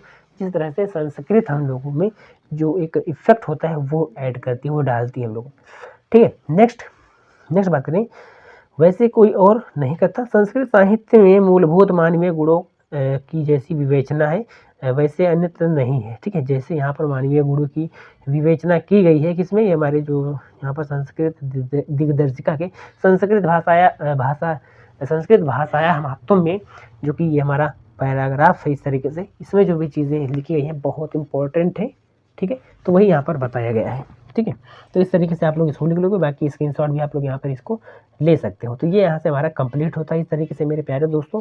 नेक्स्ट 2 दिए जाएंगे, मैंने आपको गद्य यहाँ पर संदर्भ बता दिया और इस तरीके से अनुवाद भी मैंने आपको बता दिया कैसे आप लोगों को इसको सॉल्व करना है, ठीक है। वही बातें हैं यहाँ पर, देखो मैंने आप लोगों को जो भी बताया कि संस्कृत साहित्य रस पूर्ण तथा सुनिश्चित व्याकरण वाला होता है और उसके गद्य एवं पद्य में लालित्य भाव अभिव्यक्ति की शक्ति और अद्वितीय स्मृति माधुर्य होता है या विद्यमान होती है। अधिक क्या ही कहा जाए, संस्कृत प्रेरणा प्रदान करता है वैसे कोई और नहीं करता। जैसे संस्कृत पे हम लोगों को इफेक्ट पहुंचाती है वैसा और कोई सब्जेक्ट नहीं पहुंचाता है और कोई लैंग्वेज नहीं पहुंचाता है हम लोगों के ऊपर कोई इफेक्ट, ठीक है। वैसे कोई और नहीं करता है, वैसे अन्यत्र नहीं है। इस साहित्य के अध्ययन से दया दान पवित्रता उदारता ईर्ष्या ना करना क्षमा तथा अन्य अनेक गुण उत्पन्न होते हैं। तो ये हमारा हो गया मेरे प्यारे दोस्तों कंप्लीट यहाँ से, ठीक है। अच्छा, एक और यहाँ पर इस तरीके से हमारे पास है, ठीक है। तो उसको आप लोगों को सॉल्व करके नहीं केवल एक ही सॉल्व करना है, मैंने आपको बता दिया अर्थात करके, ठीक है। अर्थात करके अथवा करके इस तरीके से यहाँ पर हमने देखो यहाँ पर भी लिख दिया है, बाकी मैंने आपको पेपर में दिखाई दिया है कि कैसे बोर्ड एग्जाम वाली कॉपी में लिखेंगे। नेक्स्ट देखो अथवा करके यहाँ पर ये आ गया है, तो इसको आप लोग तैयार कर लेना। अरे यार ये चल ही नहीं रहा है, ठीक है। तो इसको आप लोग पढ़ लेना और तैयार कर लेना, बाकी एक ही हम लोग यहाँ पर करने वाले हैं सॉल्व, ठीक है। तो इसको आप लोग पढ़ देना, ठीक है। नेक्स्ट बात करते हैं, हमारा पद्यांश वाला आ गया, ठीक है। ये खा वाला इसी में है। दिए गए पद्यांश या श्लोकों में किसी एक संदर्भ हिंदी में अनुवाद कीजिए। इस तरीके से, जैसे पहला हमारे पास है, न चौर्यहारम न राजहारम न भ्रातभाज्यम न चा भारकरी व्यय कृते वर्धत एवं नित्यम विद्याधनम सर्व प्रधानम, ठीक है। तो यहाँ पर संदर्भ क्या होता है, इसका संदर्भ हो जाएगा कि प्रस्तुत श्लोक हमारी पाठ्य पुस्तक संस्कृत दिग्दर्शिका के सुभाषित रत्नानी पाठ से लिया गया है, ठीक है। बहुत आसान है, छोटा सा, ठीक है भैया। नेक्स्ट इसका अनुवाद क्या होगा कि विद्या रूपी धन सभी धनों में क्या होता है, प्रधान होता है, सभी धनों में फर्स्ट नंबर होता है, इसका अव्वल नंबर होता है। इसे ना तो कोई चोर चुरा सकता है, यहाँ पर सिंपल लिखा है, ना चोर हार्यम ना राजा हार्यम, ठीक है। ना ही इसको राजा छीन सकता है हम लोगों से, ना ही इसको चोर को चुरा सकता है, ना ही चोर छीन सकता है, ठीक है। ना भाई बांट सकता है, ना भ्राता भाज्यम, ना भ्राता भाज्यम का मतलब ना ही इसको भाई बांट सकता है, कौन, इस पढ़ाई को, इस स्टडी को, ठीक है। और ना तो यह बोझ ही बनता है, ना ही यह हमारे शरीर पर कोई बोझ बनता है, ठीक है। यहाँ है, यहाँ कहने का तात्पर्य है कि अन्य संपदाओं की भांति विद्या रूपी धन घटने वाला नहीं है, यह धन खर्च किए जाने पर और भी बढ़ता है, ठीक है। इस तरीके से अथवा करके हमारे पास ये एक और यहाँ पे पद्यांश दिया हुआ है, इसका हम लोग संदर्भ लिखेंगे और इस तरीके से अनुवाद भी लिखेंगे, ठीक है। तो ये हमारे अथवा में, इसको हम लोग छोड़ देंगे मेरे भाई। नेक्स्ट 9वां है, निम्नलिखित मुहावरों और लोकोक्तियों में से किसी एक का अर्थ लिखते हुए वाक्य प्रयोग कीजिए। जैसे हमारे पास इस तरीके से 4 दिए जाएंगे, कोई एक करना है। तो हम लोग यहाँ पर मान लो आँख का तारा, ठीक है। हम लोग यहाँ पर आँख का तारा, इसका हम लोग यहाँ पर देखने वाले हैं। तो देखो यहाँ पर क्या होगा, इसमें देखो यहाँ पर क्या होगा, यहाँ पर हम लोग इस तरीके से लिखेंगे, जैसे आँख का तारा, ये हमारे पास शब्द है, इसका जो अर्थ होगा मेरे प्यारे दोस्तों, ये हो जाएगा अत्यधिक प्यारा, ठीक है। अब वाक्य प्रयोग में क्या लिखेंगे कि गणेश अपने माता पिता की आँख का तारा है, या रोहित अपने माता पिता की आँख का तारा है। इस तरीके से हमारा ये कंप्लीट हो जाएगा। नेक्स्ट बात करते हैं, 10वां इसी में है, निम्नलिखित शब्दों के संधि विच्छेद के सही विकल्प का चयन कर लीजिए। तो भवनम, ठीक है, संधि विच्छेद का, भवनम का संधि विच्छेद क्या हो जाएगा, तो भो धन अनम, इस तरीके से, ठीक है। नेक्स्ट सदैव, सदैव का जो होगा मेरे भाई सदा धन एव, ठीक है, सदैव। नेक्स्ट थर्ड जो है सूर्योदय का, वो क्या है, वो है सूर्य धन उदय है, ठीक है, सूर्य धन उदय है। तो ये हमारा यहाँ से कंप्लीट होता है, 3 नंबर का आता है और 3 ही क्वेश्चन यहाँ से आते हैं इस तरीके से, ठीक है भैया, ठीक है। नेक्स्ट अगर हम लोग बात करें कैसे लिखोगे इसको, तो ठीक इसको भी इस तरीके से लिखोगे, ऐसे हेडिंग डाल करके, हेडिंग डालोगे क्या, प्रश्नोत्तर संख्या क्या हुआ, 10वां के का, 10वां के का, ठीक है। अब का में भी क्या है, फर्स्ट है, सेकंड है, थर्ड है, से एक लाइन से लिखोगे। फर्स्ट के आगे कौन है, ये है बोधन अनम, सेकंड के आगे ये सदा धन एव, और जो हमारे पास लास्ट है इसके आगे क्या, सूर्य धन उदय, इस तरीके से लिखेंगे हम लोग। क्लियर है बता भैया। नेक्स्ट बात करते हैं इसमें हम लोग निम्नलिखा वाला 10वां में ही, निम्नलिखित शब्दों की विभक्ति और वचन का चयन कीजिए। जैसे राज्ञाम, ठीक है, राज्ञाम, तो ये खष्टी का है मेरे भाई, और इसके क्या है, एक वचन है कि बहुवचन, तो यह बहुवचन है, ठीक है। समझ में गई, विभक्ति क्या है इसकी, खष्टी है मतलब 6, और बहुवचन है ये, ठीक है। नेक्स्ट अगर हम लोग यहाँ पर बात करते हैं, नेक्स्ट हम लोग बात करते हैं दूसरा वाला आत्माना है, ठीक है, आत्माना है। तो यहाँ पर जो है ये जो विभक्ति है इसकी क्या, प्रथम है, प्रथम विभक्ति है, और यहाँ पर मेरे भाई जो यहाँ पर वचन है वो क्या है, बहुवचन है, ठीक। एक वचन बहुवचन जो होता है ना, एक वचन दो वचन बहुवचन, तो ये बहुवचन है, ठीक है। नेक्स्ट 11वां है, 11वां का निम्नलिखित शब्द युग्मों का सही अर्थ चुनकर लिखिए। जैसे अतल, अतुल, अतुल, अतल का मतलब होता है गहरा, और अतुल का मतलब जिसका तुलना ना हो किसी से, ठीक है। तो ये हो गया हमारे पास। तरंग, तुरंग, तरंग का मतलब होता है भैया लहर, तुरंग का मतलब होता है घोड़ा। देखो कितना आसान है, यहाँ पे 2 नंबर कंप्लीट हो गए।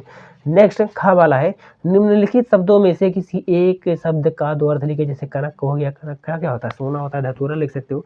कमल का क्या होता है भाई, खा क्या क्या होता है, तो ये सब आप लोग लिख करके लाओगे कमेंट बॉक्स में, ठीक है। नेक्स्ट गा वाला, निम्नलिखित वाक्यांशों के लिए एक शब्द का चयन करके लिखिए। जैसे जहाँ कोई दूसरा ना हो तो क्या होगा, एकांत हो जाएगा, अकेला हो जाएगा, या भीड़ हो जाएगी, या आशातीत हो जाएगी। तो क्या हो जाएगा, एकांत हो जाएगा, कि जहाँ कोई और दूसरा ना हो तो क्या होगा, एकांत होगा, एकांत होगा।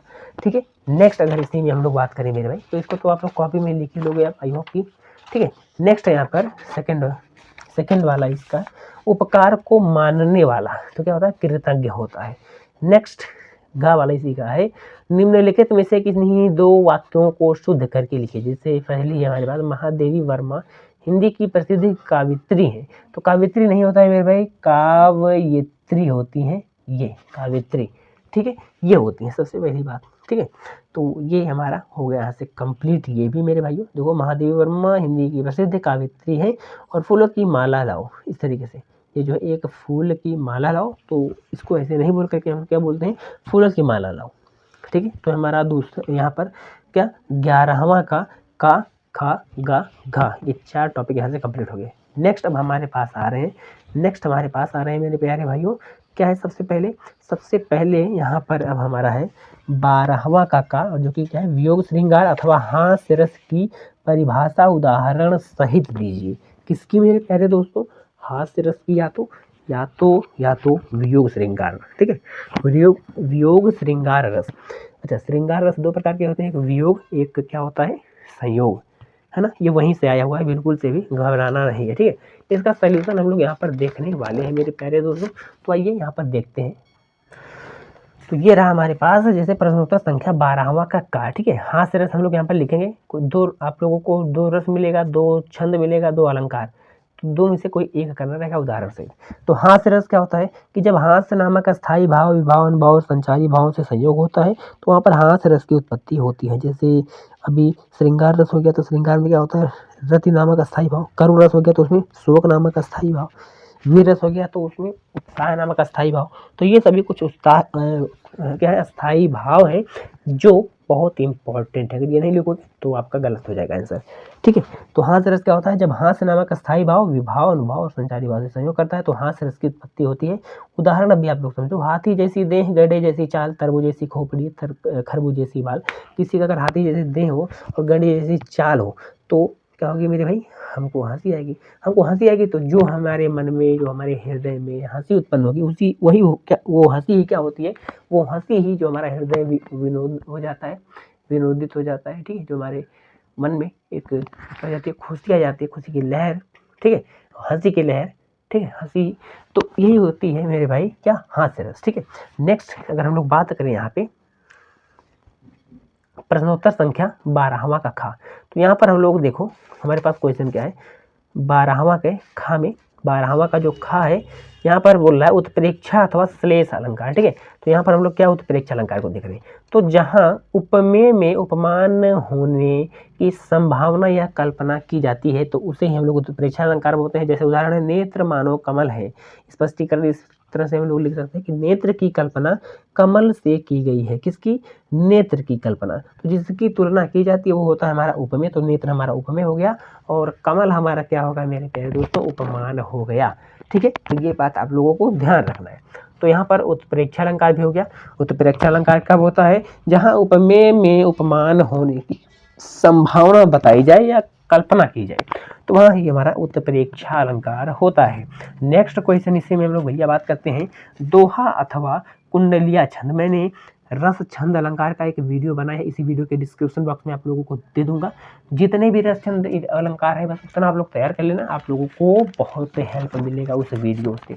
ठीक है ना, स्पेशली उसी के लिए मैंने यहाँ पर शूट ही किया था। ठीक है, तो वहाँ पर जा करके आप लोग इसी वीडियो के डिस्क्रिप्शन बॉक्स में हमारा लिंक वो दे दिया गया है, रस छंद अलंकार करके। ये रस छंद अलंकार को देखने के लिए यहाँ पर नीचे दिए गए लिंक पर क्लिक करें। इस तरीके से लिखा है, वहाँ पर आप लोग प्रॉपर जा करके देख लोगे और मिल जाएगा आप लोगों को। ठीक है, तो यहाँ पर बात करते हैं दोहा छंद क्या होता है। तो दोहा जो होता है एक अर्धसमात्रिक छंद होता है। इसमें 4 चरण होते हैं। इसके दूसरे और चौथे चरण में 11 मात्राएं तथा पहले और तीसरे चरण में 13 मात्राएं होती हैं। अच्छा, इसको अर्धसमात्रिक छंद इसीलिए हम लोग बोलते हैं मेरे भाई। जैसे यहाँ पर अगर देखा जाए तो ये देखो, यहाँ से लेकर के जो कॉमा लगा है, ये एक चरण है, ये दूसरा चरण है, ये तीसरा चरण है और ये हमारा चौथा चरण है। ठीक है, तो यहाँ पर क्या बोला जा रहा है कि पहले और तीसरे चरण में कितनी कितनी मात्राएं हैं मेरे प्यारे दोस्तों, पहले और तीसरे चरण में 13 मात्राएं हैं और दूसरे और चौथे चरण में 11 मात्राएं हैं। अगर हम लोग यहाँ पर मात्रा काउंट करें तो पहला चरण ये है 1 2 3 4। अच्छा, ये यहाँ पर आप लोगों को विशेष रूप से ध्यान देना है मेरे प्यारे दोस्तों। ये हमारा होता है, ये होता है, इसको हम लोग बोलते हैं दीर्घ मात्रा। क्या? दीर्घ मात्रा, या इसी को हम लोग बोल देते हैं गुरु मात्रा। क्या? गुरु मात्रा। और ये हमारा होता है लघु मात्रा। क्या? लघु मात्रा। लघु मात्रा इस तरीके से। इसको हम लोग 1 ही काउंट करते हैं, इसको हम लोग 2 काउंट करते हैं। तो देखो, इसको हम लोग 1 ही काउंट करेंगे, 1 2 3 4। इसको हम लोग 2 काउंट करेंगे तो 4 2 6 2 8 2 10 1 11 2 13। तो पहला चरण में कितना है? 13 है। दूसरे में अगर तीसरे में देखा जाए तो 2 2 4 1 5 2 7, सॉरी 2 2 4 1 5 2 7 1 8 और इधर 5, 8 5 13 इधर भी हो गया है ना। तो यहाँ से मेरे प्यारे दोस्तों ये इस तरीके से चेक करने के लिए होता है। अच्छा, लगाते कैसे हैं भैया मात्रा? देखो, जहाँ पर इस तरीके से मैं लिख करके लाया हूँ आप लोगों के लिए। देखो, जहाँ पर दीर्घ मात्रा का यूज कहाँ पे होता है? जब बड़ा आ, बड़ी ई, बड़ा ऊ और इस तरीके से जब मात्रा हो ए ओ औ अंग इस तरीके से, तो वहाँ पर हमारा क्या आएगा? वहाँ पे हमारा दीर्घ मात्रा आएगा। और अगर लघु की बात किया जाए तो केवल जब व्यंजन होंगे और छोटी ई, बड़ी, छोटी ई, छोटा उ का मात्रा जब होगा तो वहाँ पर मेरे प्यारे दोस्तों ये फॉर्मूला क्या हो जाएगा? फेल्ड हो जाएगा। ठीक है, तो वहाँ पर क्या होगा? इस तरीके से हम लोग नहीं लिखेंगे। ठीक है, तो ये आई होप कि समझ में आ गई है। तो देखो, र है खाली, तो यहाँ पर इस तरीके से मैंने सिंगल लगाया है। ठीक है, मतलब लघु लगाया है इस तरीके से, लघु मात्रा। अच्छा, यहाँ पर देखो, यहाँ पर छोटी ई का मात्रा, और मैंने आपको बताया कि जब भी छोटी ई का मात्रा होता है या छोटा उ का मात्रा तो क्या होता है? हमेशा लघु मात्रा होता है। ठीक है, तो यहाँ पर देखो मेरे प्यारे दोस्तों, लघु मात्रा ही लगा हुआ है, यहाँ पर छोटी की मात्रा ही है। मैं खाली न खाली व्यंजन है तो इस तरीके से सिंगल ही लगाओ। पा पर बड़ा आ का मात्रा पा, ना पर बड़ी ई का मात्रा। तो जब बड़ा आ का मात्रा होता है इस तरीके से और बड़ी ई का मात्रा भी, तो वो भी हमारा किस में आता है? दीर्घ मात्रा में ही आ जाता है। तो इस तरीके से दीर्घ मात्रा। तो कैसे करना है, कैसे कैलकुलेट करना है, मैंने सबको आपको बता दिया है। अच्छा, इसका एग्जाम्पल क्या है? इसका एग्जाम्पल है रहीमन पानी राखिए बिन पानी सब सून, पानी गए ना उबरे मोती मानुष चून। तो इसमें आप लोग मात्रा न गलत करना, कहीं बड़ा ऊ का मात्रा कहीं छोटा ऊ न कर देना। ठीक है, तो वहाँ पर क्या होगा? एक मात्रा आपका कम आ जाएगा और गलत हो जाएगा आंसर। ठीक है, तो इस चीज़ का काफ़ी डीपली आप लोग ध्यान रखना। अच्छा, इसके कुछ लक्षण है भैया, जो इसमें जो तुक होता है वह दूसरे का चौथे से मिलता है। ये दूसरा चरण है, चौथे से इसका तुक मिल रहा है। कैसे? देखो, सून है लास्ट में आ रहा है, इसमें चून है। ठीक है, तो ये होता है तुक, तो दूसरे का चौथे से मिल रहा है। नेक्स्ट, सम चरणों के अंत में गुरु और लघु होना चाहिए। सम चरणों के अंत में, तो यहाँ पर देखो, ये दूसरा है, ये चौथा है। दूसरा और चौथा क्या होता है? 2 और 4 क्या होते हैं? एक सम संख्या होते हैं। तो 2 और 4 चरण क्या होंगे? या एक सम चरण होंगे। तो सम चरणों में क्या होता है मेरे प्यारे दोस्तों? लास्ट में क्या होता है? गुरु और लघु होना चाहिए। देखो, एक गुरु है, एक लघु है, एक गुरु है, एक लघु है। क्लियर हो गया? तो ये हमारी पहचान हो गई इसकी। ठीक है, अगर यहाँ तक की भी बातें समझ में आ गई हैं तो अब हम लोग यहाँ पर बात करते हैं हमारा नेक्स्ट टॉपिक। ठीक है, अब हम लोग यहाँ पर बात करते हैं, हमारा इधर तो सब हो गया। ठीक है, ठीक है, अब हम लोग आते हैं अपने लास्ट टॉपिक पे। देखो, इस तरीके से हमारे पास आएगा एप्लीकेशन, जिसको हम लोग बोलते हैं पत्र लेखन। ठीक है, तो पत्र लेखन में क्या होती है कि अपनी उच्च शिक्षा पूरी करने के लिए शैक्षणिक ऋण प्राप्त करने के उद्देश्य से किसी बैंक के प्रबंधक को पत्र लिखिए। अपने जनपद के जिला कृषि अधिकारी को संविदा कर्मी किसान मित्र पद पर नियुक्ति हेतु आवेदन पत्र लिखिए, जिसमें अपनी शैक्षिक योग्यता का विवरण भी दीजिए। ठीक है, तो ये हमारे पास क्या है? ये हमारे पास मेरे भाई, इसमें हम लोग क्या करेंगे? इसमें हम लोग ये करेंगे क्योंकि हमारे लिए ये इंपॉर्टेंट। ठीक है, कि उच्च शिक्षा के लिए ऋण प्राप्त करने के लिए आवेदन पत्र किसी बैंक को भी। ठीक है, तो देखिए यहाँ पर हम लोग क्या करेंगे मेरे भाई, किसको लिखना है? ये इंपॉर्टेंट है, किसको लिखना है? किसी बैंक के प्रबंधक को। तो बैंक के प्रबंधक को लिखना है। ठीक है, तो इस तरीके से हम लोग लिखेंगे भैया, सेवा में शाखा प्रबंधक महोदय, भारतीय स्टेट बैंक मटियारी शाखा, लखनऊ उत्तर प्रदेश। मटियारी शाखा ये लखनऊ में है, तो इसीलिए मैंने ये लिख दिया। बाकी कहीं का भी आप लोग लिख दो, कोई दिक्कत नहीं होने वाला है। विषय आप लोग मत भूलना मेरे भाई, विषय लिखना। विषय का मतलब होता है कि किस विषय में आप लोग, मतलब किस टॉपिक पर ये लिख रहे हो। तो उच्च शिक्षा के लिए ऋण प्राप्त करने हेतु आवेदन। ठीक है, आवेदन पत्र या आवेदन। महोदय, मैं अपना नाम यहाँ पर लिखोगे और अपना पता भी, मैं फलाने और यहाँ का निवासी हूँ। इस तरीके से चाहो तो स्पेस भी दे सकते हो, बाकी आप अपना पूरा डाटा दे दोगे तो भी कोई दिक्कत नहीं है। ठीक है, नंबर पूरा मिलने वाला है। मैंने हाल ही में कक्षा 12वीं यानी स्नातक उत्तीर्ण की है और अब कॉलेज यानी विश्वविद्यालय, कॉलेज या विश्वविद्यालय, आप लोग यहाँ पर विश्वविद्यालय का नाम भी डायरेक्ट लिख सकते हो, मैं कोर्स का नाम, आप अपने कोर्स का भी नाम डाल सकते हो, जो भी कोर्स करना चाहते हो, मैं प्रवेश लेना चाहता हूँ। मेरी शिक्षा जारी रखने के लिए मुझे आर्थिक सहायता की आवश्यकता है, अतः आपसे विनम्र, देखो यहाँ पर जब अब यहाँ पर छोड़ दोगे, यहाँ तक हमारी बातें कंप्लीट हो गई, एक लाइन छोड़ दोगे इस तरीके से, जहाँ से मैं यहाँ पे लिखा हूँ इसी के जस्ट नीचे से अतः लिखोगे, और अतः आपसे विनम्र विनती है कि कृपया मुझे शिक्षा ऋण प्रदान करने है की कृपा करें। मैं सभी आवश्यक दस्तावेज संलग्न कर रहा हूँ, कृपया मेरी आवेदन पर शीघ्रता से विचार करें। धन्यवाद, इस तरीके से लिखेंगे यहाँ पे हम लोग, धन्यवाद, ठीक है। इस तरीके से यहाँ पर हम लोग क्या लिखेंगे, धन्यवाद, दिनांक यहाँ पर लिख देंगे और भवदीय नाम अपना और मोबाइल नंबर। तो इस तरीके से हमारा ये क्या हो जाता है मेरे भाई, उच्च शिक्षा के लिए ऋण प्राप्त करने के लिए आवेदन पत्र। और किसको आवेदन पत्र हम लोग ये लिखे हैं, हम लोग प्रबंधक को, किसके, बैंक के, किस बैंक के, भारतीय स्टेट बैंक के, ठीक है। यहाँ पर मेंशन नहीं था कि किस बैंक के प्रबंधक को लिखना है, तो सिंपल हम लोग चाहे भारतीय स्टेट बैंक लिख दें, चाहे पंजाब नेशनल बैंक लिख दें, कुछ भी लिख दें यहाँ पे इस तरीके से, किसी भी बैंक का नाम, ठीक है। तो हमारा भैया ये तो कंप्लीट हो गया। अब हम लोग लास्ट टॉपिक हमारा आता है जो कि बहुत ज़्यादा इम्पोर्टेंट है और बहुत ज़्यादा इम्पोर्टेंट है। मेरे आदर्श शिक्षक, हमारा राष्ट्रीय त्यौहार, पर्यावरण प्रदूषण, आतंकवाद की समस्या। इन तीनों चारों टॉपिक्स में से कोई एक टॉपिक पे आप लोगों को क्या लिखना है मेरे प्यारे दोस्तों, निबंध लिखना है, ठीक है। तो आप लोगों को मैंने आतंकवाद पर, इन सभी टॉपिक्स पे तो बहुत बताए हैं ना। आज की इस वीडियो में मैं आप लोगों को मेरे आदर्श शिक्षक और साथ ही साथ हमारा राष्ट्रीय त्यौहार, इन दोनों टॉपिक पर फटाफट से मैं आप लोगों को यहाँ पर बता दे रहा हूँ, ठीक है। बाकी नोट्स आप लोगों को मिल जाएंगे। तो इस तरीके से हम लोग लिखेंगे मेरे आदर्श शिक्षक। सबसे पहले हम लोग इनके बारे में बताएंगे। तो शिक्षक हमारे समाज की रीढ़ होते हैं जो ज्ञान का प्रकाश फैलाकर हमें एक उज्ज्वल भविष्य की ओर अग्रसर करते हैं। शिक्षक केवल पाठ्यक्रम की शिक्षा ही नहीं देते बल्कि वे हमें नैतिकता, अनुशासन और जीवन मूल्यों से भी परिचित कराते हैं। मेरे जीवन में भी एक ऐसे आदर्श शिक्षक हैं जिन्होंने मुझे न केवल शिक्षा दी बल्कि मेरे व्यक्तित्व को निखारने में भी महत्वपूर्ण भूमिका निभाई। नेक्स्ट मेरे भाई, नेक्स्ट हेडिंग है मेरा आदर्श शिक्षक, मेरे आदर्श शिक्षक का परिचय। मेरे आदर्श शिक्षक का नाम, यहाँ पर आप लोग अपने शिक्षक का नाम लिख भी सकते हो, अगर ऐसे आप लोग डॉट डॉट डॉट डॉट कर दो तो भी दिक्कत नहीं है कोई, ठीक है। वे हमारे विद्यालय में, ठीक है, फलाने विषय पढ़ाते हैं। जो भी विषय आपके टीचर जो है, जो आपके आदर्श टीचर है, वो कौन सा विषय आपको पढ़ाते हैं ये भी आप लोग यहाँ पर मेंशन करोगे। उनका व्यक्तित्व अत्यंत प्रेरणादायक है। वे हमेशा शांत, सौम्य और अनुशासित रहते हैं। उनकी शिक्षा देने की शैली इतनी सरल और प्रभावी है कि कठिन से कठिन विषय भी आसानी से समझ में आ जाता है। उनकी शिक्षण शैली, तो मेरे शिक्षक का पढ़ाने का तरीका बहुत प्रभावी और रोचक है। वे किताबों के साथ वास्तविक जीवन के उदाहरणों का उपयोग करते हैं जिससे विषय को समझना आसान हो जाता है। वे छात्रों की शंकाओं का समाधान धैर्यपूर्वक करते हैं और हमें आत्मनिर्भर बनाने के लिए प्रेरित करते हैं, ठीक है। ये भी यहाँ से कंप्लीट हो गया मेरे भाई। नेक्स्ट, उनके गुण क्या क्या हैं, तो अनुशासन प्रियता, वे स्वयं अनुशासित रहते हैं और हमें भी अनुशासन का पालन करने की सीख देते हैं।